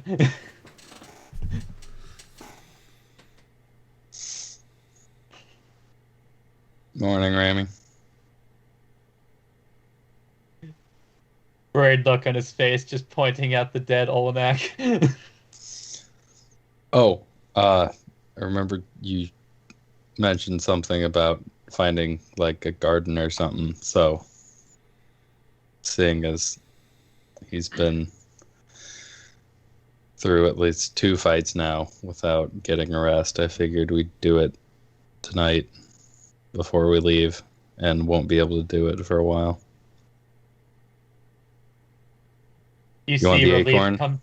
You see relief come to Remy's face as he just falls to the ground, as if he'd been holding on to some tension. We'll drop the acorn in your hand. Easily enough to do. Remy, like I said, you did a lot of investigating the village. You do find a garden that's been thoroughly looted, but there are signs that there was living plant there only a few days ago. So it's viable soil. So you plant the acorn in. Takes a minute, but slowly you start seeing this shape form up, grow. And it takes just a little more time than usual, but it still works. And after a minute and a half, 2 minutes, usually it's only 1 minute, you sort of see and just go, oh, that tasted weird. Did you plant me in blood-soaked ground? Ugh. Big anime sweat drop. Tastes like orc. Ugh.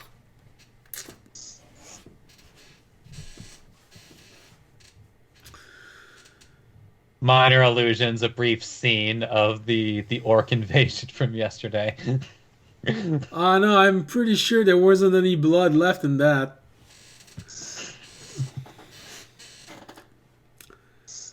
Well, would you look at that? It does look like it's the morning of the same day. You actually did summon me back less than a day after. Another, but much bigger anime sweat drop. The sweat drop as a sweat drop.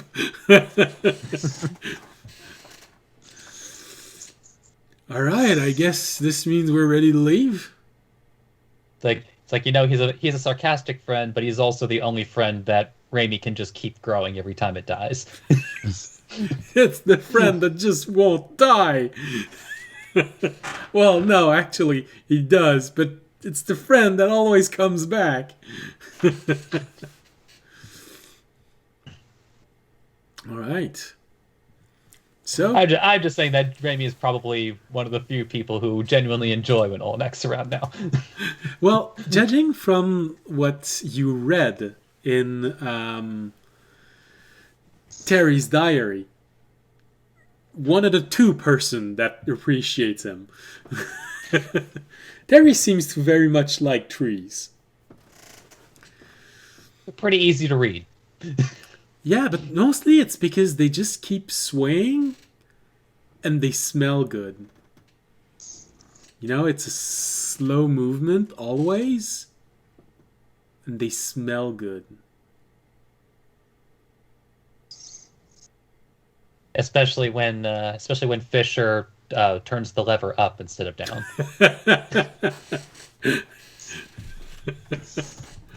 Yeah.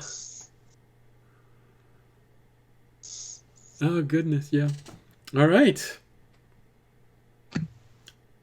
So, audience, after maybe, I don't know, 10 minutes, you probably see Fisher and Raimi coming back, accompanied by Arunak. Your best friend, who is gifted to you for helping a large elemental tree. Well, Been together a while. yeah. He's the only friend that you have left from the original party. Oh, And the first time you summoned him, the last party member left a few sessions after. I mean, I feel like maybe the audience is starting to notice a connection. It's like, I'll just give them a nod. Be like, we ready to head out? You hear Yep. Ogunag just there. Apparently, I've been summoned the same day. All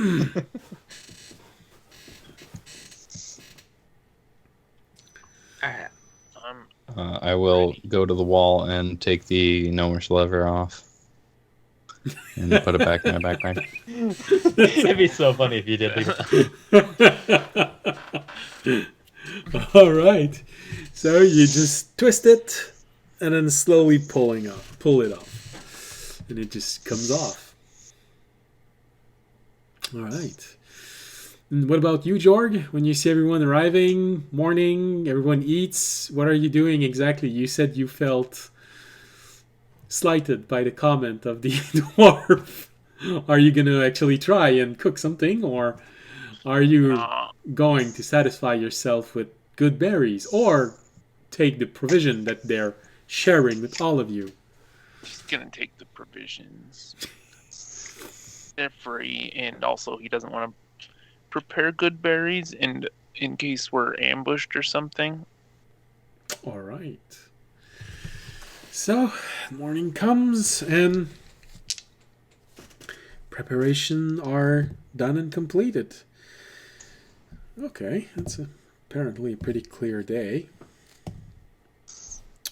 And then comes the wind. No. Like I said, it's in the mountains, so the wind is less harsh, but it's still there. One thing you do notice when you're starting to move away is, oh wow, it's been a few days now. I think that if you were in the valley, this would be a drought. It's extremely hot and humid. To the point of being uncomfortable. But the day goes on, and who does what as the caravan starts moving again?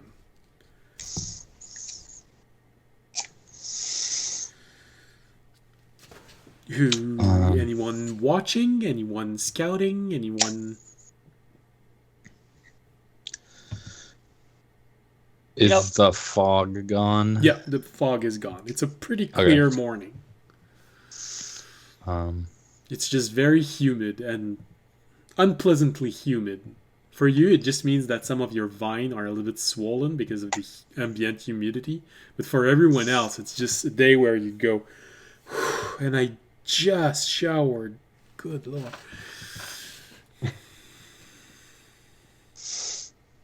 I will take up. I guess keep an eye out at the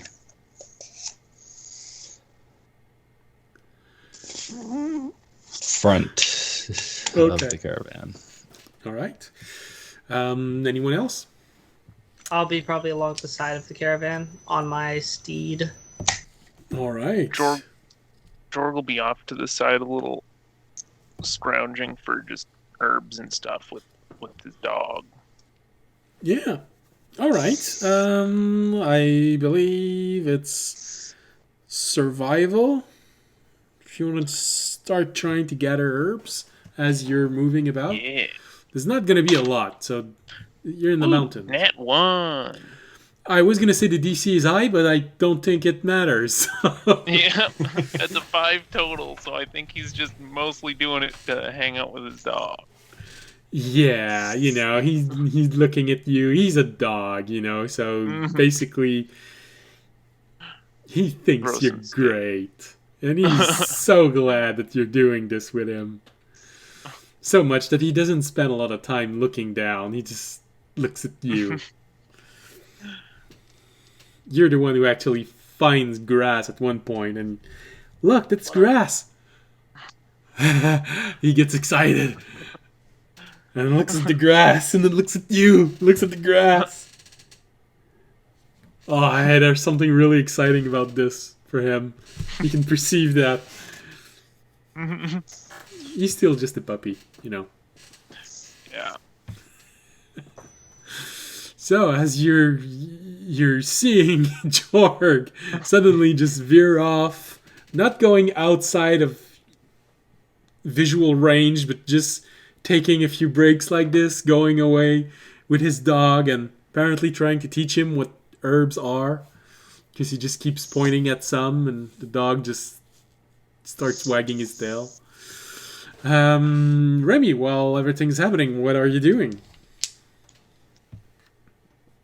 I mean, I guess Remy's like, sitting in the back of one of the cars with Olnak, looking out, looking at their rear. Sorry. You're looking at their behind. All right. All right, then.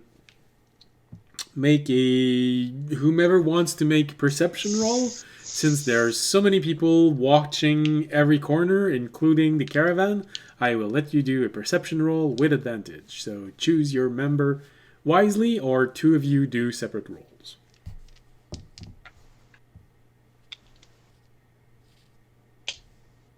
Jorg and Ramy. Jorg's busy getting lost in the woods. Ramy, Can go. my cat make a separate roll if I choose someone else? If you choose what? What? Jorg rolled an 18 or 25 total. There you go. Well, your cat is giving advantage in total because there's so many of you watching, and because there's someone on basically every direction. I'm factoring this into consideration. You're not just looking straight forward. You have eyes in every angle, front, side, behind. So and with a roll that high, it really means you have a very, very good spatial awareness of everything that goes on as you're walking throughout this day. All right. Well, in that case, the day goes by smoothly. Of course, the morale of the caravan isn't soaring, especially after audience's pep talk last night. Some of them are actually looking at you worryingly during the day, but no one says anything.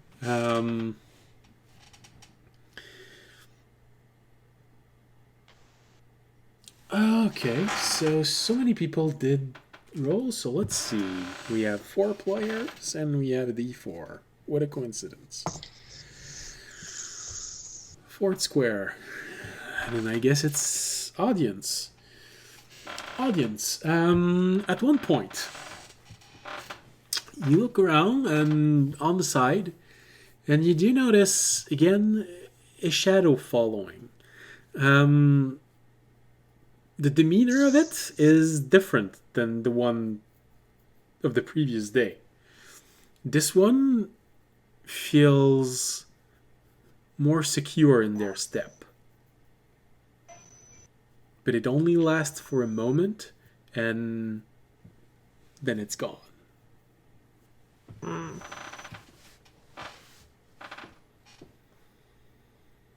guess I'll let the rest of the party know and the caravan that we're still being followed by something.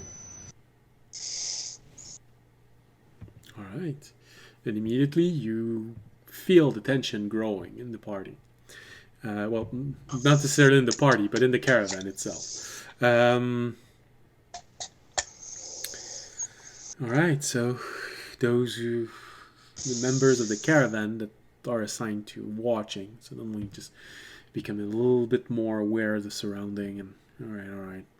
One even goes scouting for a few moments and comes back. So, jeez. All right. Well, fortunately for all of you, wow, this is the first time I rolled this for what goes on. 3 natural 1. Hey. They all just trip Dead. and fall on a twig and fall on their own sword. 3 net 1. All right. Ah, but the percentage dice really likes you. All right. In that case. So, throughout the day, other than that shadow that appeared around noon, the Caravan Master sort of wants to get to destination as fast as he can because he's a bit worried, seeing as you've been attacked almost every night. So, picks up the pace a little bit. And the second part of the day is kind of comfortable, because that was the 3 natural 1. So it's a very clear day. Suddenly the temperature warms up a bit, it's less humid, and this is a rare occasion. I've never rolled a natural 1 for the win. The wind dies down. There's no wind. It's just... Okay, everybody, Fish on is high instantly alert. on edge. Everything's off. Something's wrong. It's because a giant stepped in the way, is that right? Everyone just look around like something doesn't feel right. Where's the wind? Oh, It's quiet. Too quiet. And the temperature averages out. Yeah, it averages out really. I just rolled twice the same roll for that. So it really averages out. The humidity sort of leaves. It's comfortable, but it's eerie quiet right now. And as you're moving on, this eeriness just doesn't help, because as you get closer and closer to the next town, you start noticing the signs that this town is probably abandoned also. This one, the doors haven't been forced, but they are open. And as you get in, you see signs that it was evacuated in a hurry. You see a few things that have been fallen to the side, a few pots, a few decorations. You don't see any bodies, but you do see signs of looting. But as you're walking inside of this town, you suddenly hear a series of small explosions coming from a street that is just off the town square. And you hear a few people screaming, and then again you hear an explosion, one that feels more like lightning detonated somewhere. A gnome moved in. It's my town now. Get out. So immediately This is where Bounty ended up. Immediately the caravan started to become on edge because of that. Even more so because there was almost no wind. The sound of this comes out very clear and very sudden. Just this.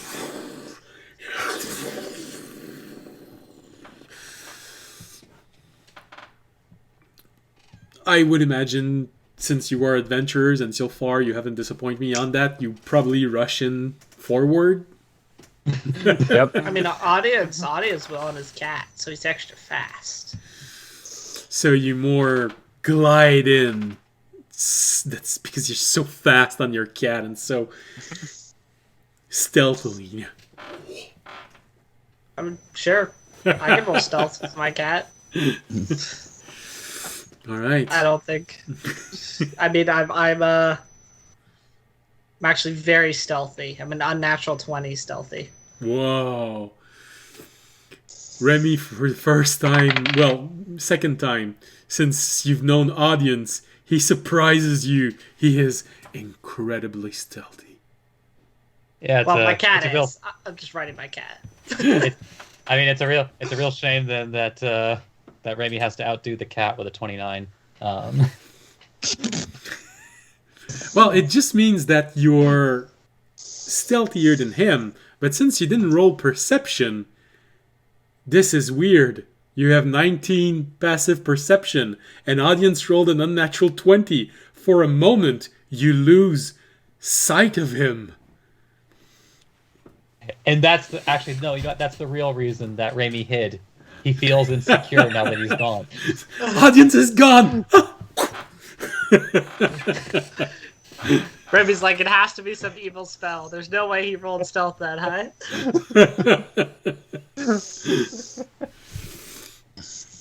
Alright, so Jorgen Fisher, you see these reaction. You see audience just slide in, go behind the wall, and then you don't see him anymore. And then you see Remy just go, where'd he go?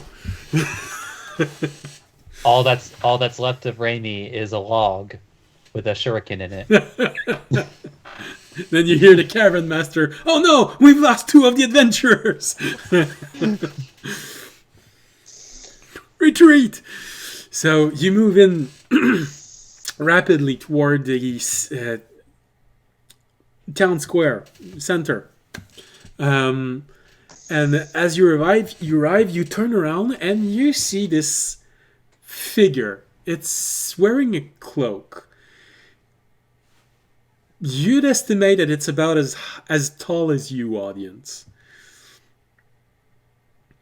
And you can just hear him grab someone from the ground and say, when someone tells you to piss off, you do. He lets it fall down, and he's not going to be able to tell anyone now.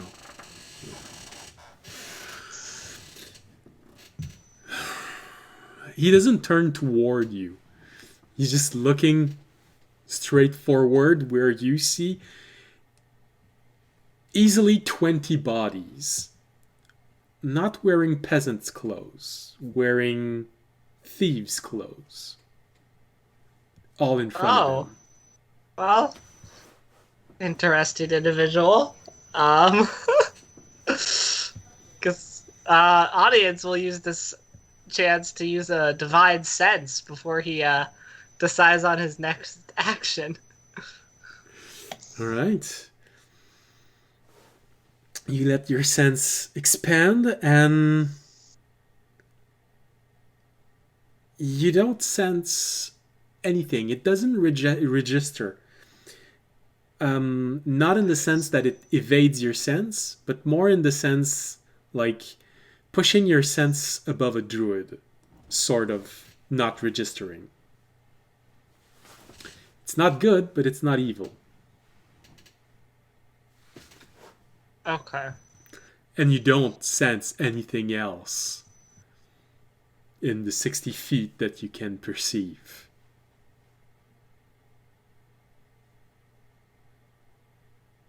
How do you fight against true neutral? Well, you make the decision of whether you're gonna... Okay, so I got the sense that this figure is probably quite powerful. It just killed 20 people. Judging from the impact blast on the ground, it was probably a very high level spell. So you've seen Trevor, you've seen Jorg, and you've seen the Adventurers of the Garden. So it most likely falls above level 5 kind of spell. So I've got the sense that this guy probably I can't take, but You got this. yeah, We believe just you. come up just sneak up behind him, just immediate level 2 divine smite, hope it kills. Get it? Oh shit.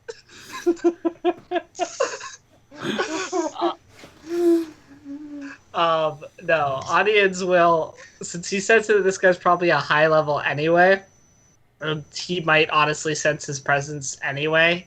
He'll dismount from his cat, kind of tell the cat to sit, and basically come toward the figure saying,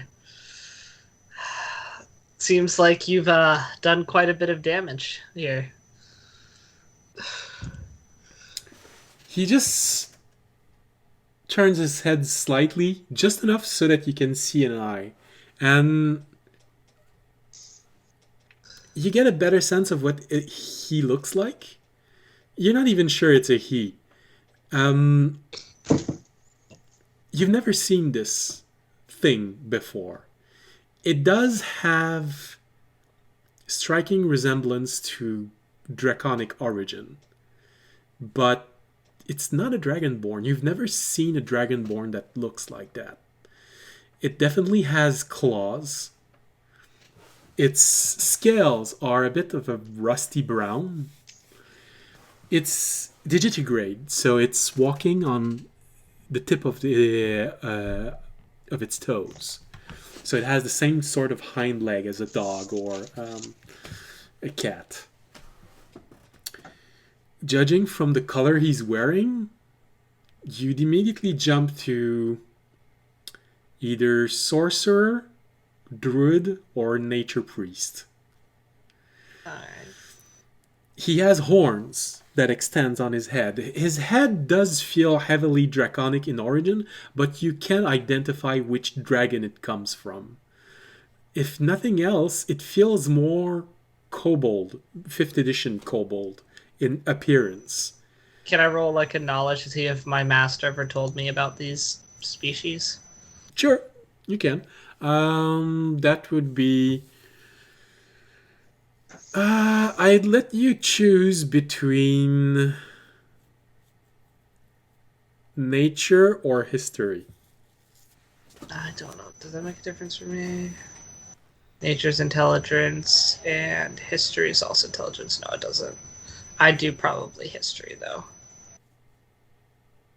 Is there any chance this is something that Raimi would have come across? You can roll Alright, something. I rolled a 10. Okay. Maybe. Remy, you can roll. I just didn't know if it was like likelihood in terms of neutral or disadvantage. Let's just say I'm taking into consideration your background when giving you the information.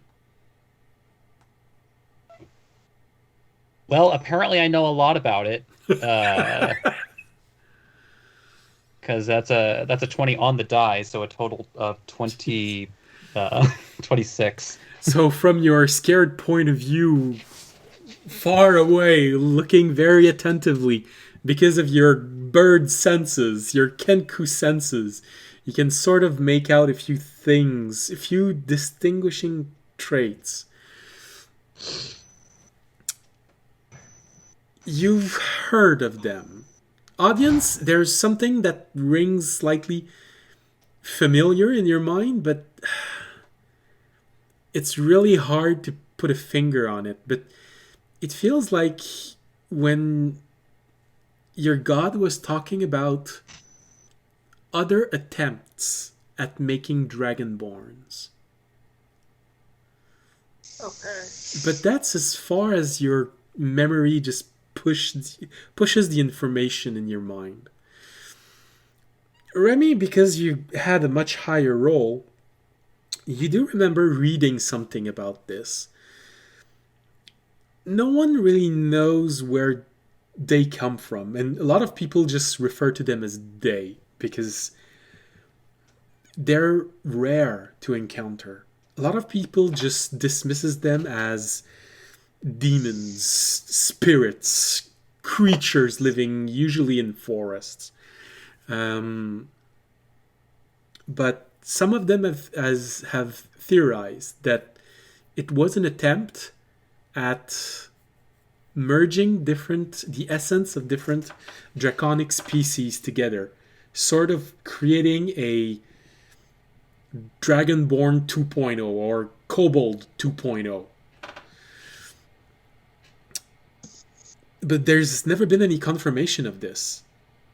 Some of them have even just said, well, we know that there are other shards. Do you really think that other gods living on other shards would have had the same result as us? You know, it's 50 people make the same cake, and 5 of them completely miss whatever they're trying. You really think that 50 gods would all have had the same result? So their origin is all a theory. Some of them arcane practices which were abandoned. Others natural practices, naturally occurring things which haven't been documented. That's as far as your knowledge goes of this. And it's definitely the first time you've seen one. Draconic traits are heavy in their head. The head feels very kobold in shape. They have a tail. However, their stature, their height, their build is much more dragonborn in shape. Dragonborn do not have the same legs as they do. Kobold have. And they don't have tails. Kobold have tails. The color, however, is closer to the very mixed origin of Dragonborn. A very rusty color. His is brown rusty.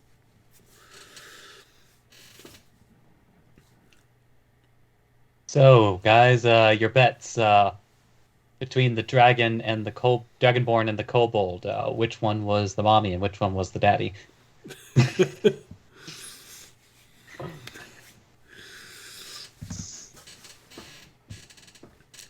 If we're going with natural causes. Yeah. I'm sure that's what you meant. Most likely, Jorg and Fisher, you'd be arriving a few moments later as Jorg is... not Jorg, audience is engaging this creature. So, audience, this is what you have from your perspective. You remember hearing about them, but it's vague. You remember this notion of different versions of Dragonborn. Maybe coming from another shard, another god trying to do the same thing, but having a different result than yours. Okay. Turns around, just looking at you, and just from the side of one eye, and hold on, I guess you finally got here, huh? Yeah.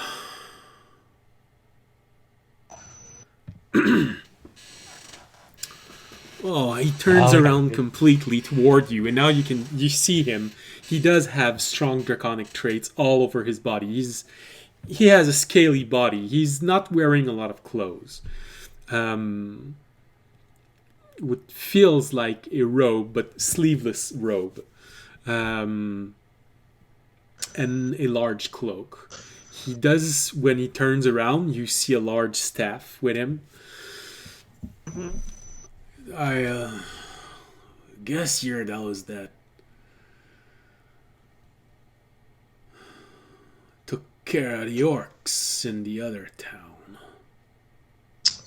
That would be us, yes.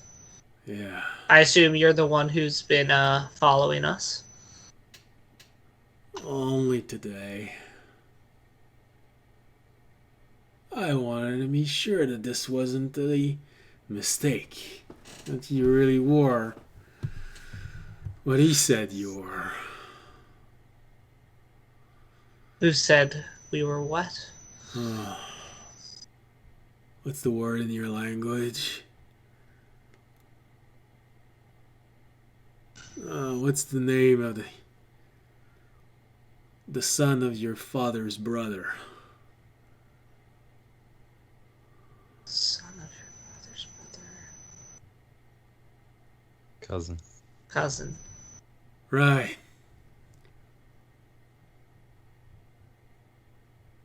You were nice to him, he said. Didn't try to kill him? Ah. Do you mean the man we found in the hovel in their last town? We didn't actually have a long conversation with him, but I didn't mention any of that. He just said that A group of people found him and didn't try to hunt him, kill him.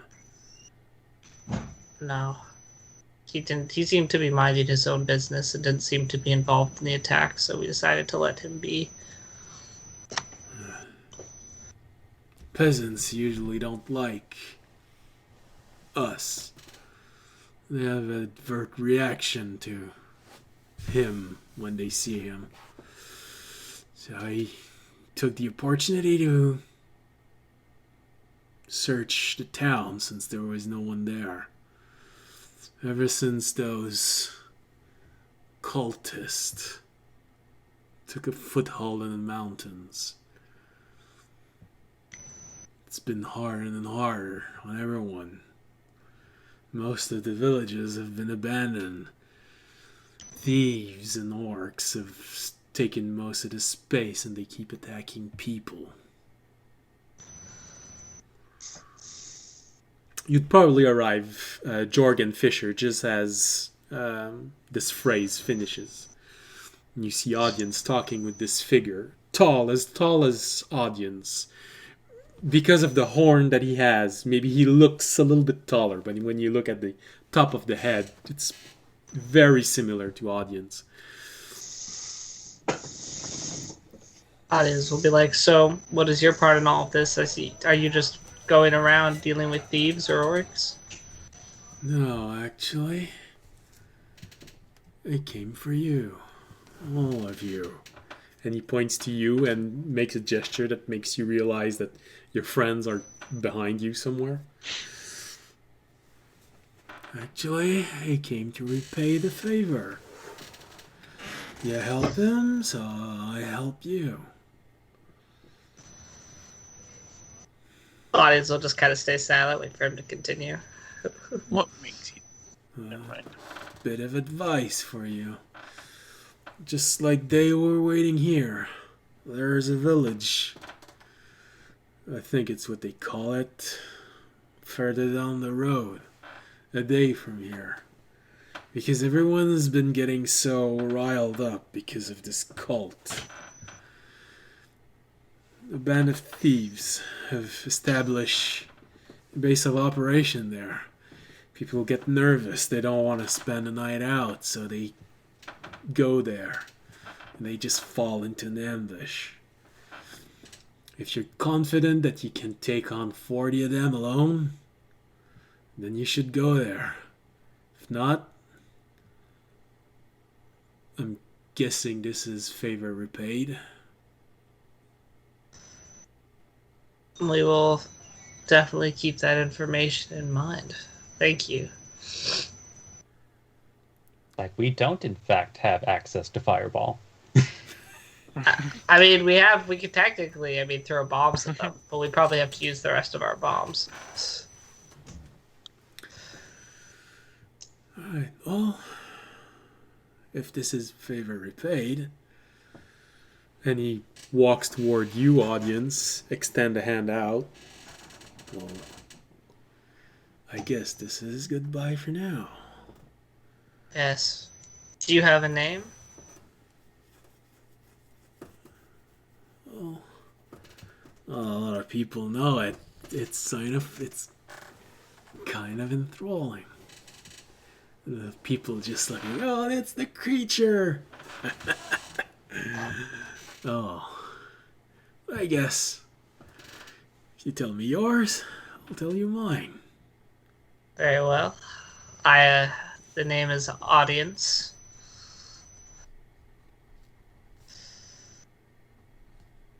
Audience Autumn Draconis. In my own little clan, they call me Rastrad.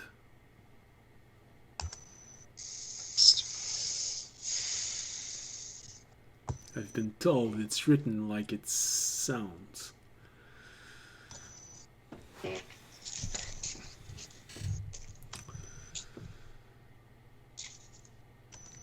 What about your companions?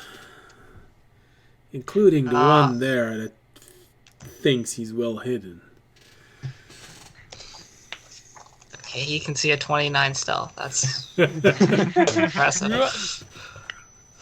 I'll turn. I'll be like, Fisher, Jorg, and I assume the hidden one is Remy, although I cannot see him. Right. Well, thank you for not killing my cousin, you said. Cousin. Yeah. I see you're also a dragonborn. Next time, you might think about talking in your native language. Common isn't our thing, and he tells you in Draconic. But we're very well versed with this language. Audience will give a slight nod and be like, apologies. I never got a visual of him, so I went with what the language that is most common to all races. No harm done. There. I'm gonna give you just one additional piece of prize.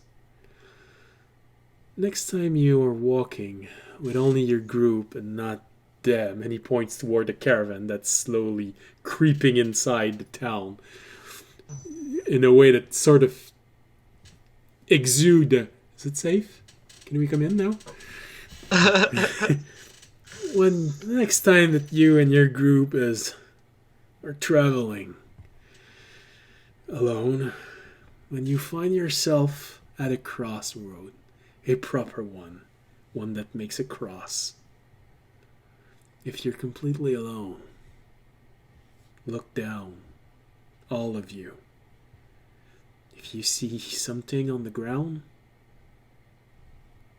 pay attention to what you'll hear. It'll be worthwhile.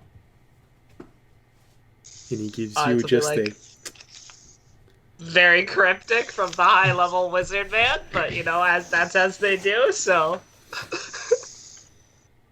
audience will take it into consideration.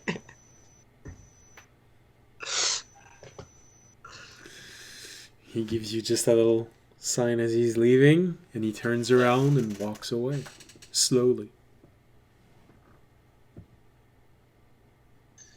Audience will kind of be like, well, that wasn't what I expected, but should probably tell the caravan it's safe. Although that we won't be able to stop in any towns for a while since the next one is full of thieves. Get the caravan masters right.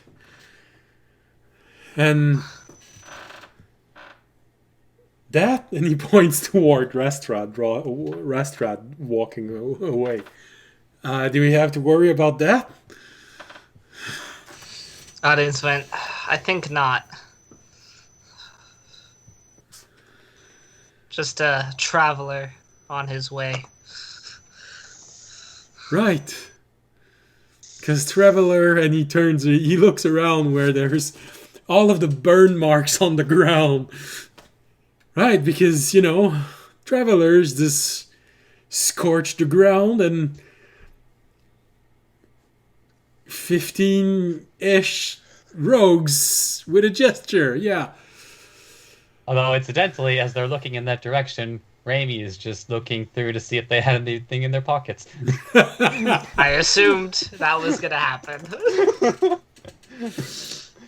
Well, since they are very distracted and scared, I will allow you to make a sleight of hand check with advantage, because you still haven't done anything that puts you out of stealth, so you can still benefit from your 29. Just like... Wait,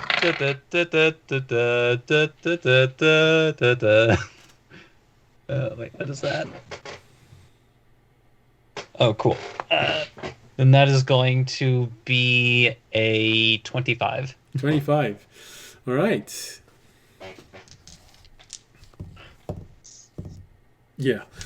Just for everyone else's reference, the other side was a 5 on the die. Okay.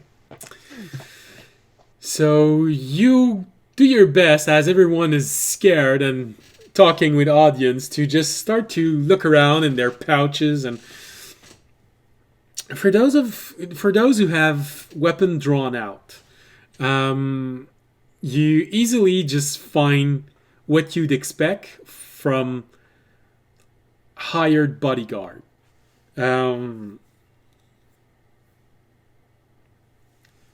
an overly packed money pouch, but healthily filled, and a whole lot of combat equipment. Daggers, short swords. They're dwarves, so there's an axe somewhere hidden in there. I think he was looking at the rogues' bodies, not the caravan's bodies. Oh, okay. Actually, I don't know. Well, Remy, was I right or wrong? which one are you looking into? The dead rogues or the caravan? So there are two separate piles of bodies? Well, yeah, the caravan isn't dead. No, not the caravan. Okay. I mean, that would be funny, but Okay. Well, he sleight of hand and 25 on the dead bodies. They're very unaware of him. Yeah, no, I was thinking that you wanted to take this advantage to see what the caravan had in store. All right. Well, in that case, no, I get that would be like the normal rogue reaction, but at the same time, they kind of agreed to help these people, and audience would be really sad, and he'd be the first one to be blamed. all right. Well, you're still very stealthed, and if you want, you can do your sleight of hand check to see to add to this the fact that no one notices you as you're rummaging through those dead bodies while everyone's talking with audience. You completely go under the radar of Jorg and Fisher as you're just rummaging through this. To their eyes, it's sort of like, oh, rats have already gotten to the bodies? Wow, they must have had food on them. It's sort of moving like that. For the rogues. All right. Well, first of all, you find exactly what you'd expect from a group of rogues waiting to ambush someone. You find short swords, a lot of daggers, even more throwing knives, and short bows, one or two crossbows. They're mostly wearing leather armor, so nothing very impressive there. You do find a little bit of money, but you get the idea that they're probably picking people off and then storing that money somewhere else. A place where there's a more permanent base of operation for them. Because you really don't find a lot of money. And on 20 bodies total, you find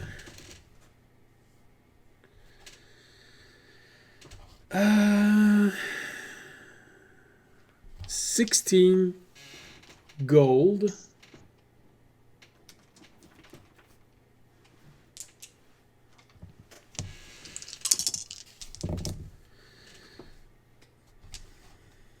Yeah. 26 silver. And wow, all right. Well, they've mostly been picking on peasants because there's 53 copper. So, with a group that big, you get the impression that this is not their entire party. And they probably pick on people during the day and either during the night or in the morning when they feel it's safe, go empty their pockets. And Rastra did say that they've been doing this for a while. So the picking has been getting slimmer and slimmer and slimmer as time goes by.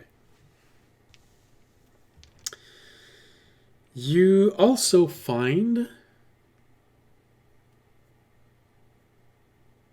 A locket with a family picture inside of it.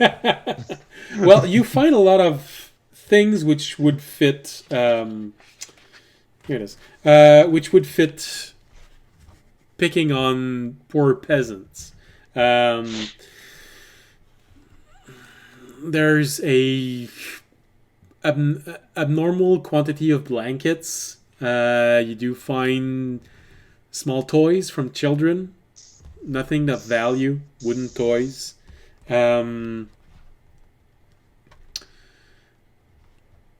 Jewelry made for peasants. So very negligible monetary value. Some of them literally are just pendant made with the what's on the end of the string is something made carved out of wood.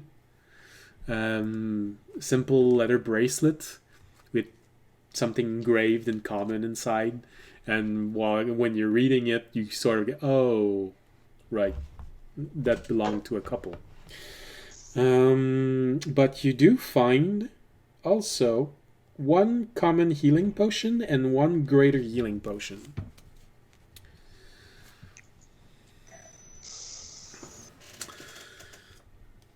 And a few rings made of very common material.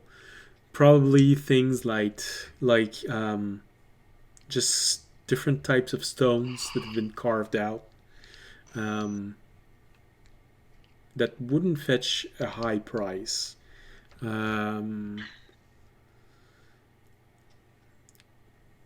Things like copper rings, lodestone rings. It's beautiful for a peasant, but if you try to sell this in a large city, you'd most likely get maybe 1 gold for the entire bag of rings, because it's really, looking around, you sort of get, all right, so they don't have a lot of means here. So for them, it might actually be very touching. You know, someone actually carving out a ring out of stone, polishing it so that it doesn't look like just a common piece of stone, but actually polishing it so that it looks finished and smooth and you can actually engrave something in it. There's a lot of that also that you find inside their pockets. And food. Once he's done going through everybody's stuff, and the caravan is kind of coming in and getting set up, we'll go. Well, I mean, we might as well search all these guys for anything.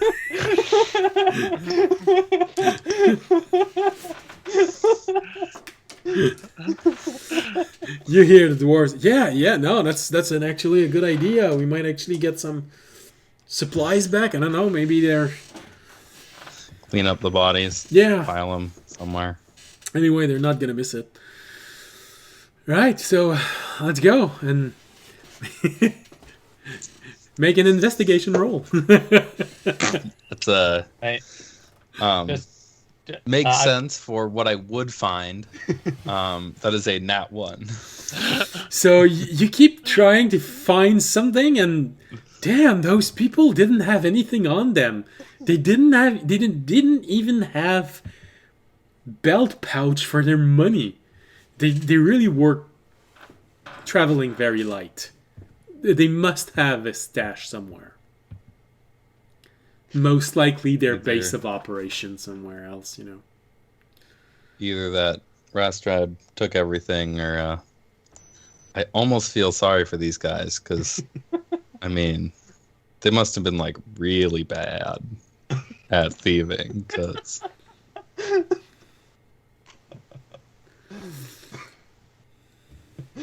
Yeah. Nothing. Meanwhile, Raimi is just kind of just like walks behind Fisher, says hello.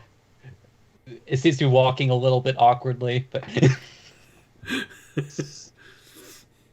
Oh, hey, Remy, did you find anything on these guys? I mean, they're just nothing. It's weird.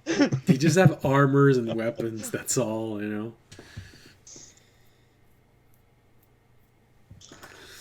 Guess I'll start. You hear a dwarf say they must have a base of operations somewhere nearby. You know, a place where they stash their loot. Makes That sense. sense. I'll start, piling bodies somewhere outside of town. I'll help with that.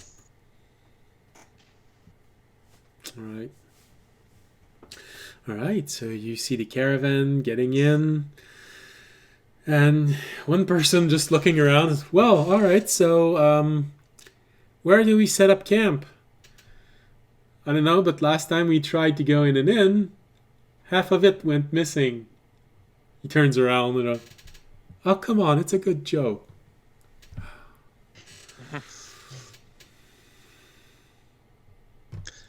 You should be fine. It sounds like there's trouble waiting at the next town, but that's the next town, so we should be good here. All right, so, well, we're going to go inside the inn. You know, it's better to be protected from the rain than outside. And anyway, it would probably looks very suspicious if some of them came by and they saw a whole bunch of tent in the middle of town, you know. How far away is the next town? Hold on. I believe one's next up.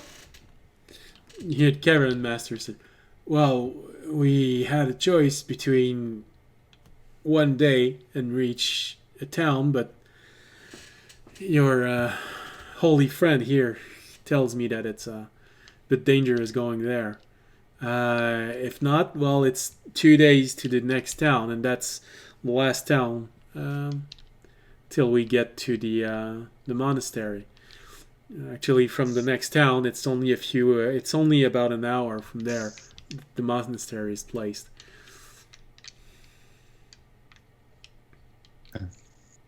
Some say that you can actually see the monastery from the edge of the town. It's actually one of the bigger towns. It's nearly a city, but not a lot of people come by here. I will walk up to audience.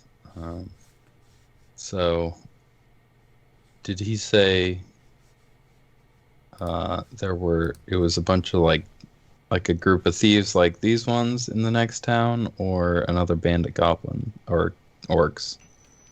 Group of thieves like this one. Okay. I assume that's probably where they've been stashing all their money.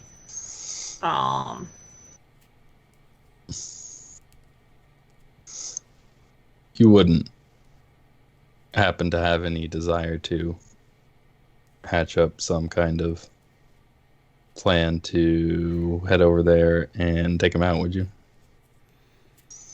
The caravan master answers before audience. Well, not me. I'm good with my line of work.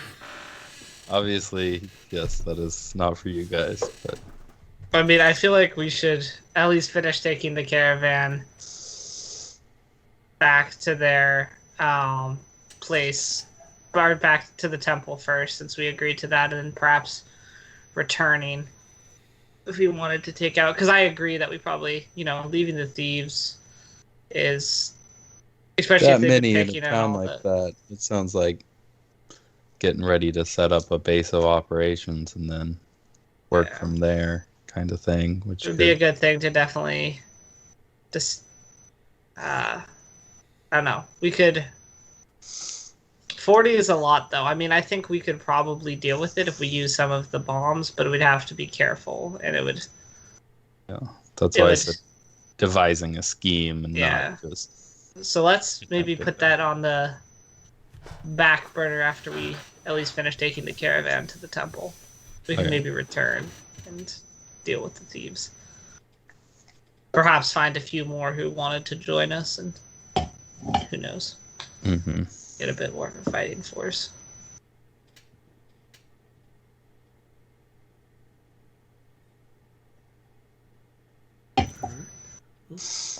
You hear Orunak just say, well, I think it's a good plan. I don't know, 50 people, 40 people you say? 40 people. Sounds like a lot of people. I mean, if you can all get them all packed up at the same place, one of those bricks is gonna be enough to get them all out, but the trick I mean, is the getting... last one probably took out about 40 orcs. Yeah. I mean, it was kind of hard to count bodies in that the parts were all over the place. But Yeah.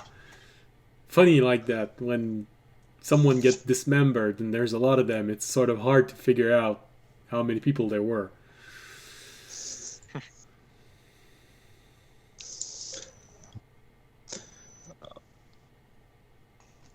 I mean, I could think of a plan we could do to get 40 people grouped around an area, but we'll deal with that later. mm-hmm. All we gotta do is sneak into the center of the encampment and then set up Remy's hut, and then all of them are gonna group around it, and then we throw a bomb outside. Just put it on top. Yeah, I mean, But not a bad idea. Well, I don't think spells can go out of it. No, but no, spells can't go out of it, but you could put your arm out and drop a bomb. Yeah, but Jorg has to ice knife it to set it off. I'll set up a sneaky point outside. Yes. There Yeah. you go. A separate mean- vantage point. Or we could have Yeah. like just something outside that would set. I don't think you need a ice knife. I think you probably just need something to. Anyway, Remy, we'll He's figure got it out time to for time. workshop it. Remy, Yeah, we have with to your work with your high perception, you notice Orunak just look at you for a moment and then turn toward Jorg and say, "Well, it's really easy. You're a druid. You just have to transform into a bird and go up on top of one of the building. Can't you fly?"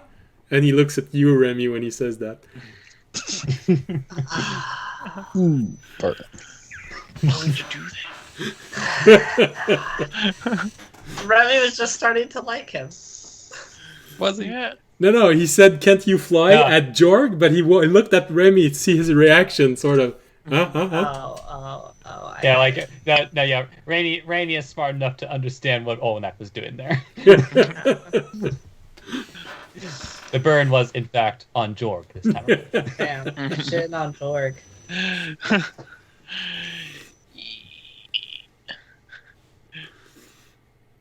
Because I'm Orunak gonna was go. there the first time. I'm gonna go into the inn and start making sure everybody's settled. Stick the lever on the door. when when there's still things to seal in, yeah. Okay. I'll wait until all the caravan Maybe guys are Remy in. can go put alarms They're before ready. they attack this time. Oh, hold on. Rainy tugs on audience's pant leg again and minor illusions your crystal. Alright, I'll open my crystal. So he walks in through the door, and then he illusions a curtain right in front of the entryway. You hear a bunch of noise as something is seems to be like falling onto the ground. Small objects, Okay. something that feels like cloth. Audience, I guess, peers through the curtain. He's like, what? You see Remy emptying his pockets as you just look through the... There's like now a semi-neat pile of short bows, a semi-neat pile of crossbows, a semi-neat pile of short swords. I just like, Oh, smart, totally not like he lived. I was just like, oh, smart, Remy, in case we need to supply a makeshift band of peasants later to take out the bandit camp. Makes sense. Thanks for helping.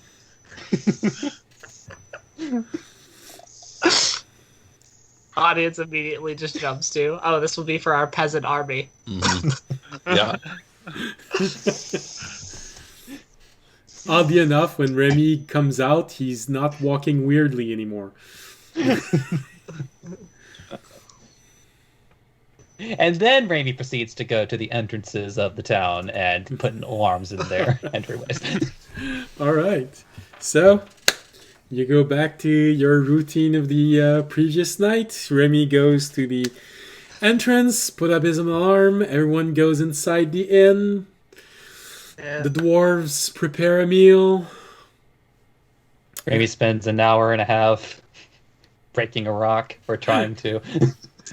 Right before audience gets inside the inn for the first time, Fisher flips the lever out right in front of his face.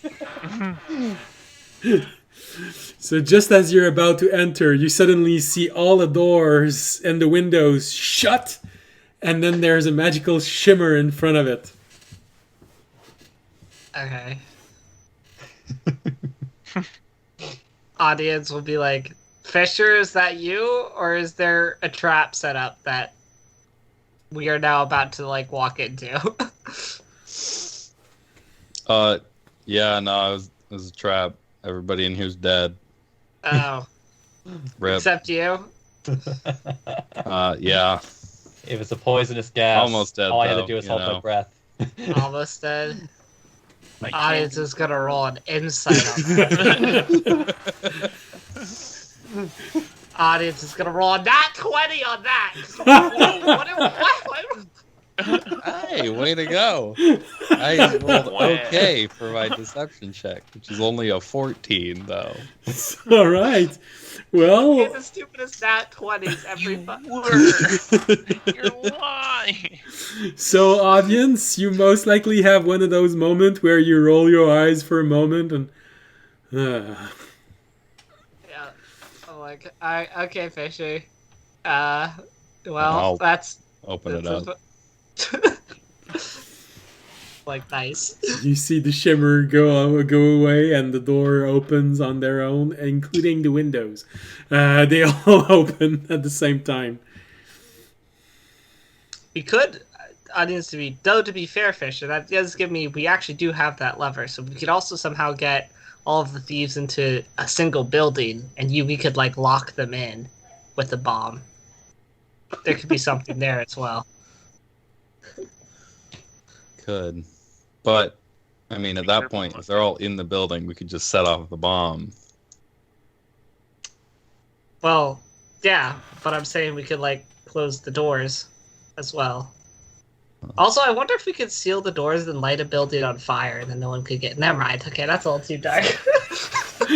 I would just like for our audience. That I would just like for our audience to know is that most of the people involved in this particular Dungeons and Dragons group are Americans, so they do realize the irony of all of this planning. Well, and just to add to this, your dungeon master is from Quebec, and there is such things in their history. So we all have this in our history. We all have blood on our hands. We all understand the irony of this conversation. Okay, continue. Oh no! All right. So for you, it's you doing this to others, or here in Quebec, it's others doing this to us. Well, we've got time to come up with a solid plan. A more a less gruesome way of dealing with people in a building. Listen, all I'm gonna say, fire kills people and leaves money. That's not wrong. I mean, with how big that explosion was, I mean, that's pretty Well, quick and humane. I mean, they're just out. That's as Maybe far towards as the I'm gonna go. edges, it kind of sucks. It's not wrong because in no way I want to say that that's right. I don't want to imply this. Yeah. Well, it also depends on probably how much HP you have, but we're Yeah. not gonna. No, DM, what's the typical HP of your basic bandit? You know, if they're secured in their ways, they're gonna be at least level 3. So it's gonna take So a while. not enough. Not enough. All right. Let's just say it's gonna be like listening to popcorn, screaming. God. Hey, who cast speak with plants while putting their popcorn in the microwave? All right, so Once everybody's in and getting ready to bed down, I will close and lock up all the doors and everything, and then just go. you see one of the I dwarves. guess if anybody needs to use the outhouse, down unlocks everything, up locks it up again. Right. Okay. Don't get ambushed while you're out there. Okay. Good. Or we can stick to using bedpans and empty them in the morning. Some of us don't have that kind of biological weakness, but You you hear Oronak say, "Yeah, you know, it's good being superior."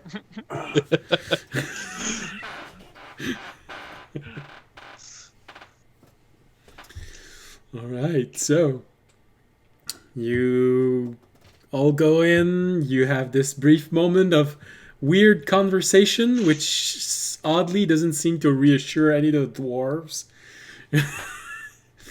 And then as soon as you say if you need to use the outhouse, you get a line that forms in front of one of the door. And so everyone takes care of their business. And then everyone goes back in. The inn is sealed. And you have a quiet meal. Well, you know, so long as there's nothing in the inn. That's how horror movie starts. check the basement. The basement. All right. Well, since we're above our time, it's a nice place to finish this, as everyone is having a good meal, or maybe the last meal. So, you all sit around, feel uncomfortable about audience's attempt at reassuring the dwarves 2 nights in a row. One, by telling them how their sacrifice will be good for their god, and the other one, how to decimate a group of people. So, yeah, that's the dwarf evening. But Yeah, just imagine because nobody inside can get out unless we flip that lever. So the lever's on the outside, and then it's on fire. and then you hear someone say, "Are the bricks with us inside?"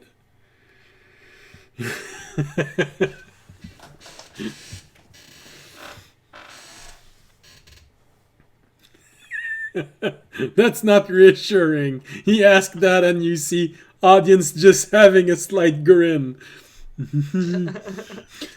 Yeah, that's good. Yeah. Don't worry about it. Go sleep. Don't worry. They're in another dimension, so who can really answer that question?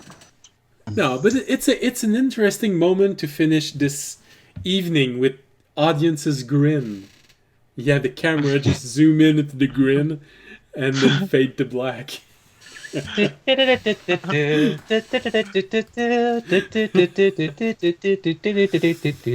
right. So, thank you everyone for watching us tonight. It was sort of fun. We had people talking in the chat. Well, I wanted to put an S to this, but hey, we had someone talking in the chat. That's always fun. Do it again next time if you're here. It's fun. Really, I'm not kidding. So, I hope you had a pleasant evening. I hope you are going to be back next week. As always, if you want to support the show, you can follow us on Twitch, Twitter, and YouTube. You can also support us by subscribing to Twitch. That's the new option, but hey, I love saying it. You can also make a donation or become a Patreon. All of these links are below the window in one of the panels, except for subscribing to Twitch, which is, just below the window to the right. There's a little button there. By default, I think it's purple. Same color as the Twitch emblem. And of course, you can simply spread the word of our channel, because the more of you there are, the more people will actually be talking in the chat, and it's going to be even more fun for me. So please, spread the word. And also, I'd like to do this for a few years and not feel like I'm talking to an empty room.